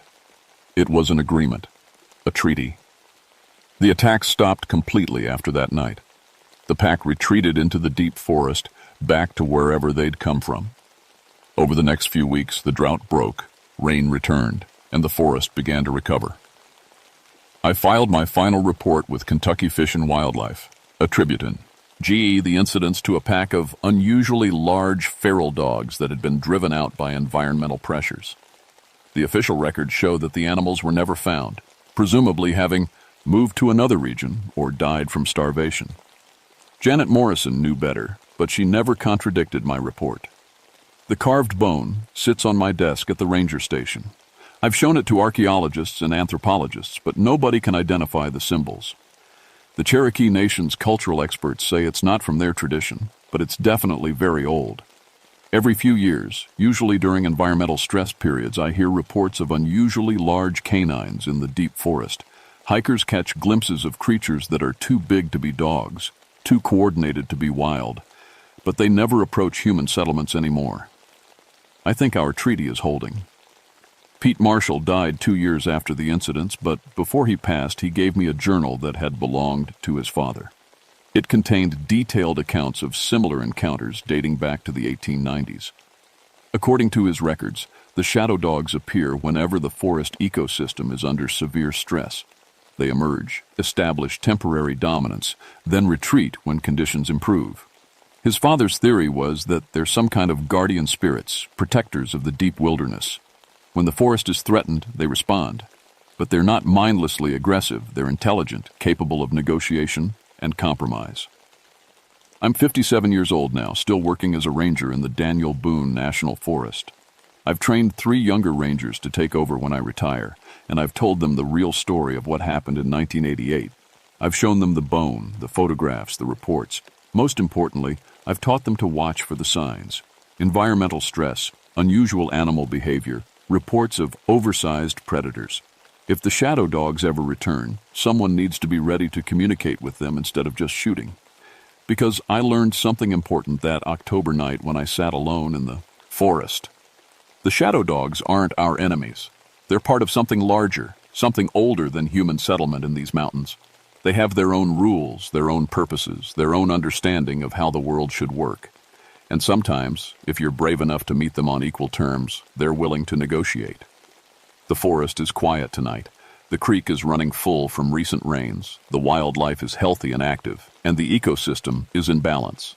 But I keep that carved bone on my desk as a reminder that we share this wilderness with forces we don't fully understand. And someday, when the forest is threatened again, the howlers of Panther Creek will return. I just hope whoever is wearing this ranger badge when that happens remembers the lesson I learned. Sometimes the most frightening things in the woods are also the most willing to find peace. If you know how to ask.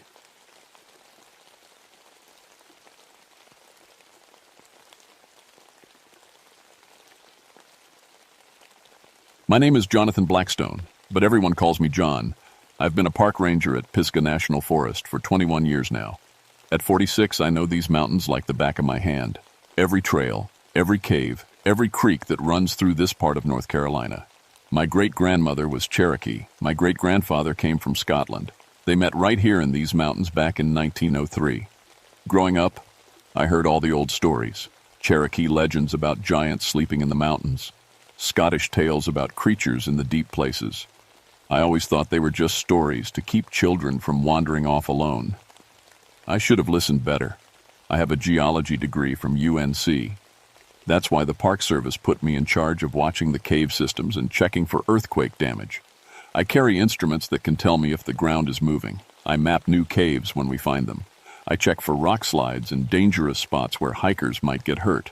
The work suits me. I like being alone in the woods. I like the quiet. My wife Sarah says I was born to live out here.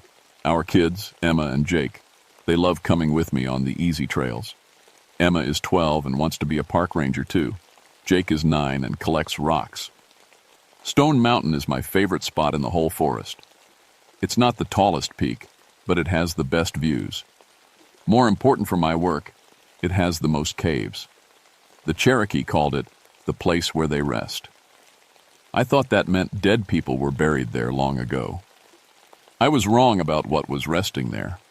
It started 3 weeks ago with my earthquake machines. They're called seismometers, and they pick up tiny shakes in the ground that people can't feel.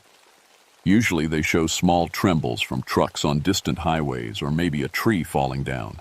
But the readings from Stone Mountain were different. They showed movement deep, underground, like something huge was shifting around. The pattern was strange too. Every 6 hours, like clockwork. Natural earthquakes don't work that way. I called my supervisor, Mike Chen, and told him what I was seeing. Probably water moving through caves, he said. You know how these old mountains are full of holes? That made sense. We'd had a lot of rain that month. Underground rivers could be flowing in new directions, making sounds and vibrations. I decided to check it out. The next morning I packed my gear and hiked up to Stone Mountain. It's a 3-mile walk on a good trail, then another mile up a steep, rocky path that most tourists don't try. The air was crisp and clean. Birds were singing. Everything seemed normal. But when I got close to the mountain, I noticed something odd. No animals, no bird sounds, no squirrels chattering or bugs buzzing. The woods were dead quiet. I've been in these mountains for over 20 years. I know what quiet means out here. It usually means a big predator is nearby. Bears make the woods go quiet. So do mountain lions, though we don't see many of those. But this felt different. It felt like the whole mountain was holding its breath. I set up my instruments near the base of Stone Mountain, close to the main cave entrance. This cave goes back about 200 feet before it gets too narrow to crawl through. I've been in it dozens of times. I know every rock and turn. The seismometer started picking up those strange vibrations right away. Every 6 hours and 12 minutes to be exact. Deep underground, something big was moving. I checked my maps of the cave system. According to every survey we'd ever done, there was nothing below the main cave. Just solid rock going down for thousands of feet. But my instruments don't lie. Something was down there. I spent the next day exploring caves I hadn't checked in years. Some just cracks in the rock that went nowhere. Others were bigger but ended in walls of stone or underground pools too deep to cross. But in the main cave I found something new. A passage I'd never seen before, hidden behind a fallen rock that must have shifted recently. The opening was just big enough for a person to squeeze through. I should have waited. I should have brought backup. But I'm a curious man, and I've been exploring caves since I was a kid. I had my headlamp, my radio, and enough rope to get out of trouble. The new passage went down at a steep angle. The walls were smooth, like they'd been carved by water over thousands of years. But there were marks on them that didn't look natural. Scratches that looked almost like writing. I took pictures with my digital camera. The flash lit up symbols cut deep into the rock. They looked similar to Cherokee petroglyphs I'd seen in other parts of the forest, but these were different. Older, somehow. The passage kept going down. My altimeter watch showed I'd dropped over 100 feet below the main cave. That should have been impossible. All our maps showed solid granite down here. Then I heard something that made my blood go cold. Breathing. Slow, deep breaths echoing from somewhere ahead of me in the dark. Each breath lasted maybe 30 seconds. Then silence for a long time. Then another breath. I stopped and listened. My heart was pounding so loud I thought whatever was breathing might hear it. But the slow rhythm continued. In, out, long pause. In, out. I almost turned back. Every instinct I had was screaming at me to get out of there. But I'm a scientist. I needed to know what I was hearing. The passage opened into a cavern bigger than any I'd ever seen. My headlamp beam couldn't reach the ceiling or the far walls, but it lit up something that made me gasp out loud. Shapes. Huge shapes lying on the cavern floor, arranged in a perfect circle. At first, I thought they were rock formations, strange pillars or stalagmites that had grown in unusual ways. Then I saw the fingers. The nearest shape had what looked like a giant hand, each finger as thick as my whole body. The hand was connected to an arm, and the arm to a massive shoulder. I followed the shape with my light and realized I was looking at a person. A person 20 feet tall, lying on their side like they were sleeping. Their skin looked like gray stone, but as I got closer, I could see it rise and fall slightly. They were breathing. The slow, deep breaths I'd been hearing. I counted 12 of them, all arranged in a circle around something in the center. Men and women, all giants, all sleeping. Some had long hair that looked like moss. Others had beards like tangled roots. In the center of the circle was the biggest one of all. This giant was wearing a crown made of crystals that grew right out of the cave walls. Even lying down, they would have been 25 feet tall standing up. I'm a rational man. I have a college degree. I know the difference between real and fake. But I was looking at something that shouldn't exist, breathing air in a place that shouldn't be possible. I took pictures, though I wasn't sure anyone would believe them. I measured distances with my laser rangefinder. I took rock samples from the cave walls. And then the biggest giant opened their eyes, just for a second. 2 huge eyes, pale blue like winter ice, looked right at me. I felt something touch my mind, gentle but overwhelming. Images flashed through my head, mountains rising from the sea, forests growing and dying, ice sheets moving across the land. And through it all, these giants, watching and waiting. The eyes closed again, but I knew the giant had seen me, more than seen me. They had looked into my thoughts and memories. I ran. I stumbled back through the narrow passage, scraping my knees and elbows on the rough walls. I didn't stop until I was outside in the sunlight, gasping for breath. My radio was buzzing. Mike. Chen's voice crackled through the static. John, you there? We're getting some weird readings from your seismometer. Looks like you had a major shake about 10 minutes ago. 10 minutes ago was exactly when the giant had opened their eyes. I'm here, Mike. Just checking the equipment. Everything looks normal. But nothing was normal. Nothing would ever be normal again. I didn't sleep that night. Every time I closed my eyes, I saw those pale blue eyes looking at me. I felt that presence touching my thoughts. Part of me wondered if I'd imagined the whole thing. Maybe I'd hit my head in the cave. Maybe the lack of oxygen had made me hallucinate. But the photos on my camera were real. The measurements were real. And the seismometer readings were getting stronger. The next morning, I called in sick and drove back to Stone Mountain. I had to know if what I'd seen was real. The giants were still there, still sleeping in their perfect circle. But something had changed. The air in the cavern felt warmer, and the breathing was faster now, maybe one breath every 20 seconds instead of 30. I set up my equipment and started taking more careful measurements. The cavern was enormous, easily 300 feet across and at least 100 feet high.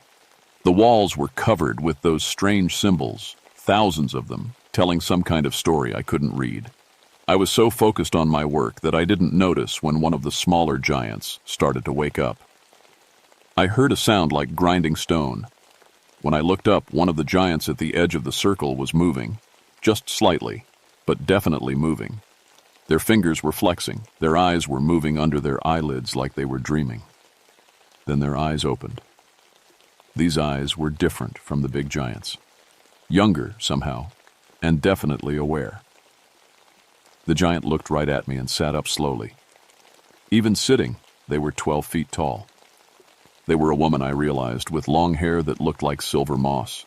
She was beautiful in a way that hurt to look at, like staring at the sun. She spoke, but not with her mouth. The words appeared in my head, gentle but clear. You are the one who tends the mountain.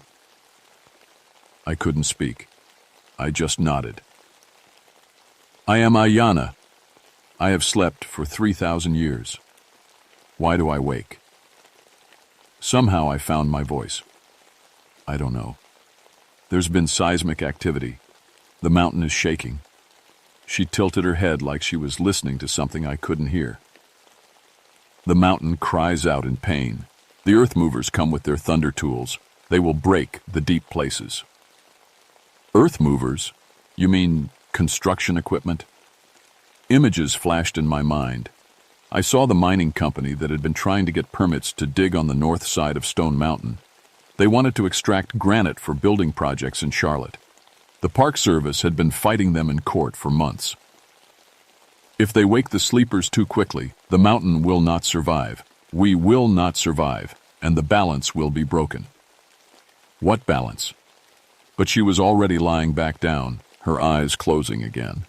Within minutes, her breathing had slowed back to the deep, steady rhythm. I spent the rest of the day in the cavern, taking notes and trying to understand what I'd learned. These weren't just random giants. They were connected to the mountain somehow, connected to the earth itself. That night, I researched everything I could find about the Cherokee legends my great-grandmother had told me. Stories about the first people, giants who lived in the mountains before humans came. Giants who went to sleep when the world changed, but who would wake up if the mountains were ever in danger. I'd always thought they were just stories.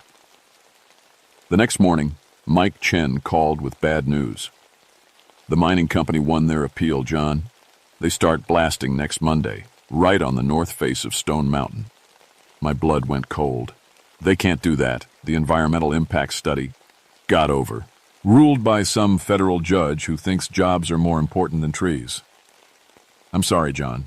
I know how much that mountain means to you. It wasn't just about what the mountain meant to me anymore. It was about what lived inside it. I had 4 days to figure out how to stop them. I went back to the cavern that afternoon. This time, more of the giants were stirring. I could see eyes opening and closing around the circle. The big one in the center was breathing faster, and a low humming sound was coming from their throat. Ayana sat up again when she sensed me coming. The danger comes soon. We feel the thunder tools gathering above. I'm trying to stop them, I said, but I don't know how. If I tell people about you, they won't believe me. And even if they did, they would make us into curiosities, put us in cages of glass and metal, study us like insects. She was right. Even if people believed me, the government would never let sleeping giants rest in peace. They'd want to study them, move them, maybe even wake them up completely. There may be another way, Ayanna said. But it is dangerous for your kind. What do you mean? She stood up slowly, her head nearly touching the cavern ceiling. Even though I knew she was trying to help, seeing something that big move was terrifying. We can speak to the mountain, make it unwelcoming to the thunder tools. But if we wake too quickly, the mountain will shake. Your people above might be hurt. How much shaking?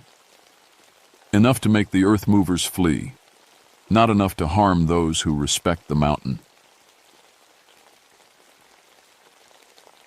I thought about the hikers and campers who might be on the trails. Most of them would be smart enough to get to safety if the ground started moving. But the mining crew would be using heavy equipment. They'd be in real danger. I need to warn people first, I said. Give me until Sunday night. Then do what you have to do. Sunday night, she agreed. But no longer. The thunder tools must not touch the deep places. I spent the next 3 days calling in favors and pulling strings I didn't even know I had. I contacted every environmental group in the state. I called reporters. I even called my cousin who worked for the governor's office. Nobody could stop the mining company. Their permits were legal, their equipment was already on site, and they had a deadline to meet. Sunday night, I was back in the cavern. All 12 giants were awake now, sitting in their circle with their eyes glowing like blue stars in the darkness. The big one in the center was standing, their crystal crown scraping the cavern ceiling. It is time, Ayanna said. Stand clear, mountain tender, and do not fear what comes. The humming sound I'd heard before got louder. All 12 giants were making it now, a deep vibration that seemed to come from the earth itself. My bones felt like tuning forks. The mountain began to wake up. The shaking started gentle, like a freight train passing in the distance. But within minutes it was strong enough to knock me off my feet. The giants kept humming, their voices creating harmonies that seemed to reach into the bedrock itself. I scrambled out of the cavern as fast as I could, following the narrow passage by feel more than sight. Behind me, the humming grew louder and deeper. The mountain was singing. When I reached the main cave entrance, the sun was just coming up. The ground was rolling like ocean waves. Trees were swaying, even though there was no wind. In the distance, I could hear car alarms going off in the towns below. My radio crackled to life. Mike Chen's voice was tight with panic. John, are you on the mountain? We've got a major earthquake happening. Get to safety now. I'm okay, Mike. I'm heading down. But I wasn't heading down. I was climbing higher, toward the north face where the mining company had set up their equipment. I had to see what the giants' awakening would do. The mining site was chaos. Workers were running for their trucks as massive drilling rigs swayed back and forth like toys. One of the big hauling trucks tipped over when the ground shifted underneath it. Nobody was hurt, but the message was clear: the mountain didn't want them there. Then I saw something that made my jaw drop. The rock face where they'd planned to start blasting was changing. Cracks were appearing in patterns that looked almost like the symbols I'd seen in the deep cavern. As I watched, chunks of granite fell away, revealing smooth stone underneath. Stone that looked like sleeping faces. The giants weren't just in the deep cavern. They were part of the mountain itself. The whole north face was covered with sleeping stone giants, each one hundreds of feet tall. The mining company had been about to blast apart living beings without even knowing it. The workers saw it too. Even from a distance, I could see them pointing and shouting. A few of them took pictures with their phones before their supervisors ordered them to evacuate. The earthquake lasted for 20 minutes. When it stopped, the mountain was quiet again. But it was a different kind of quiet than before. It felt alive and watchful, like the mountain itself was awake now. I made my way back to the deep cavern. The passage seemed wider now, easier to travel. The giants were still sitting in their circle, but their eyes were open and alert. The big one in the center spoke to me for the first time. Their voice was like distant thunder in my mind. I am Sequana, first of the sleepers. For 30 centuries, we have kept the deep places stable. We have held the mountains' roots together and guided the flow of waters beneath the earth. The mining company, I said. Did you scare them off? We showed them the truth, that this mountain lives and breathes and has a spirit older than their cities. They will not return with their thunder tools. Ayana stood and walked over to where I was standing. Up close, her stone skin looked almost human, except for the tiny crystals that grew along her arms and shoulders. Danger is not over, Mountain Tender. More earth movers will come. Your people multiply like spring flowers, and they hunger for the bones of the mountain. So, what happens now? Do you go back to sleep? Some of us will sleep again, but some must remain awake to guard the deep places. The long dream is ending. The time of watching has begun. Sequana stepped forward, and I felt the full weight of their ancient presence. They had seen the world when it was young. They had watched the first humans learn to make fire. They had slept through the rise and fall of civilizations I'd never heard of. You have been chosen, Jonathan Blackstone, child of two peoples. You understand both the old ways and the new. Will you help us protect this place? I don't understand. How can I help? Be our voice in the world above. When the earth movers come with their papers and their promises, speak for those who cannot speak for themselves. When your people forget that the mountains are alive, remind them. Images flooded my mind. I saw myself giving testimony at court hearings, my words carrying a weight and authority they'd never had before. I saw environmental groups flocking to protect Stone Mountain, guided by information I would provide. I saw the mountain becoming a place of pilgrimage, where people came to remember their connection to the living earth. But I also saw the cost. Years of fighting corporations and government bureaucrats. Years of being called crazy by people who couldn't see what I'd seen. Years of carrying secrets that would isolate me from everyone except my family. What about my wife and kids? They will understand, in time. The gift runs in your bloodline. Your daughter especially has the sight. She will help carry this burden when you are old. Emma, my 12-year-old daughter who collected rocks and wanted to be a park ranger, who sometimes knew things she shouldn't know and saw animals that other people missed. And if I say no, then we will do what we must. But it will be harder for your people and ours. There will be more shaking, more fear, more conflict.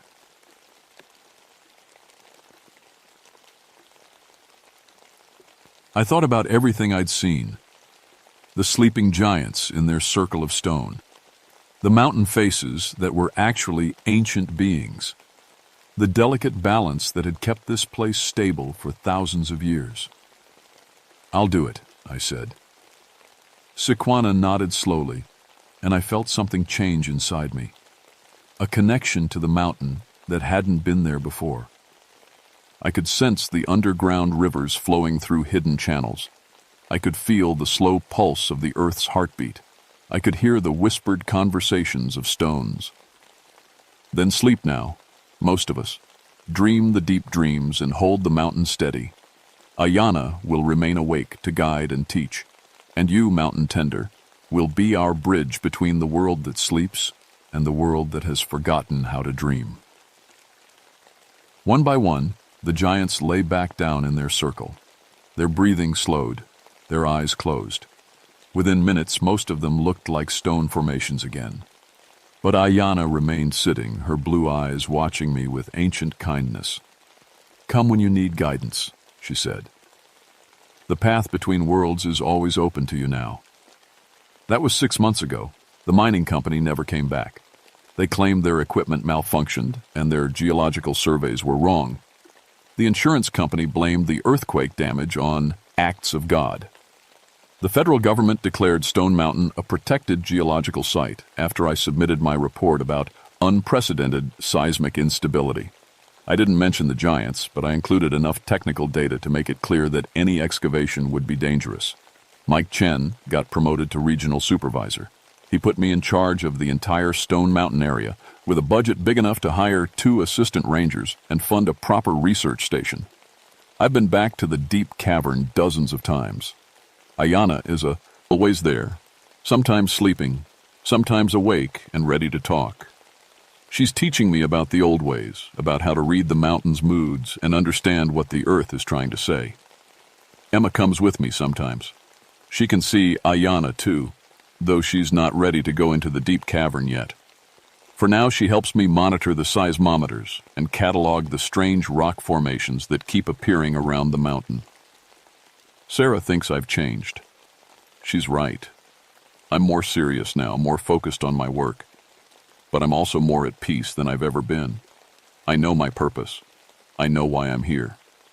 The giants still wake up sometimes, especially when there's danger to the mountain. Last month, a development company tried to buy land on the south slope for a shopping center. The night after their surveyors showed up, every tree on that slope moved 3 feet to the left. The company decided to build somewhere else. People are starting to notice that Stone Mountain is different. Hikers report feeling watched, but not in a threatening way. More like the mountain is aware of them and making sure they're safe. Wildlife populations are increasing. Springs that had been dry for years are flowing again. The Cherokee Nation has started sending delegations to visit the mountain. They don't talk about giants, but they perform ceremonies that Ayanna says are similar to ones their ancestors did thousands of years ago. The connection between the old ways and the new ways is growing stronger. I keep detailed records of everything now, not just the seismic readings and cave surveys, but also the things that can't be measured with instruments. The dreams that feel too real to be dreams. The voices that speak without words. The sense that the mountain is slowly waking up after a very long sleep. Sometimes I wonder what would have happened if I'd never found that hidden passage. If I'd just filed my reports and ignored the strange readings. The mining company would have started blasting. The giants would have woken up angry instead of alert. The mountain would have shaken itself apart rather than let itself be destroyed. But that's not what happened. Instead, I found my place in a story that's older than recorded history. I became the guardian of beings who've been guardian themselves for longer than human civilization has existed.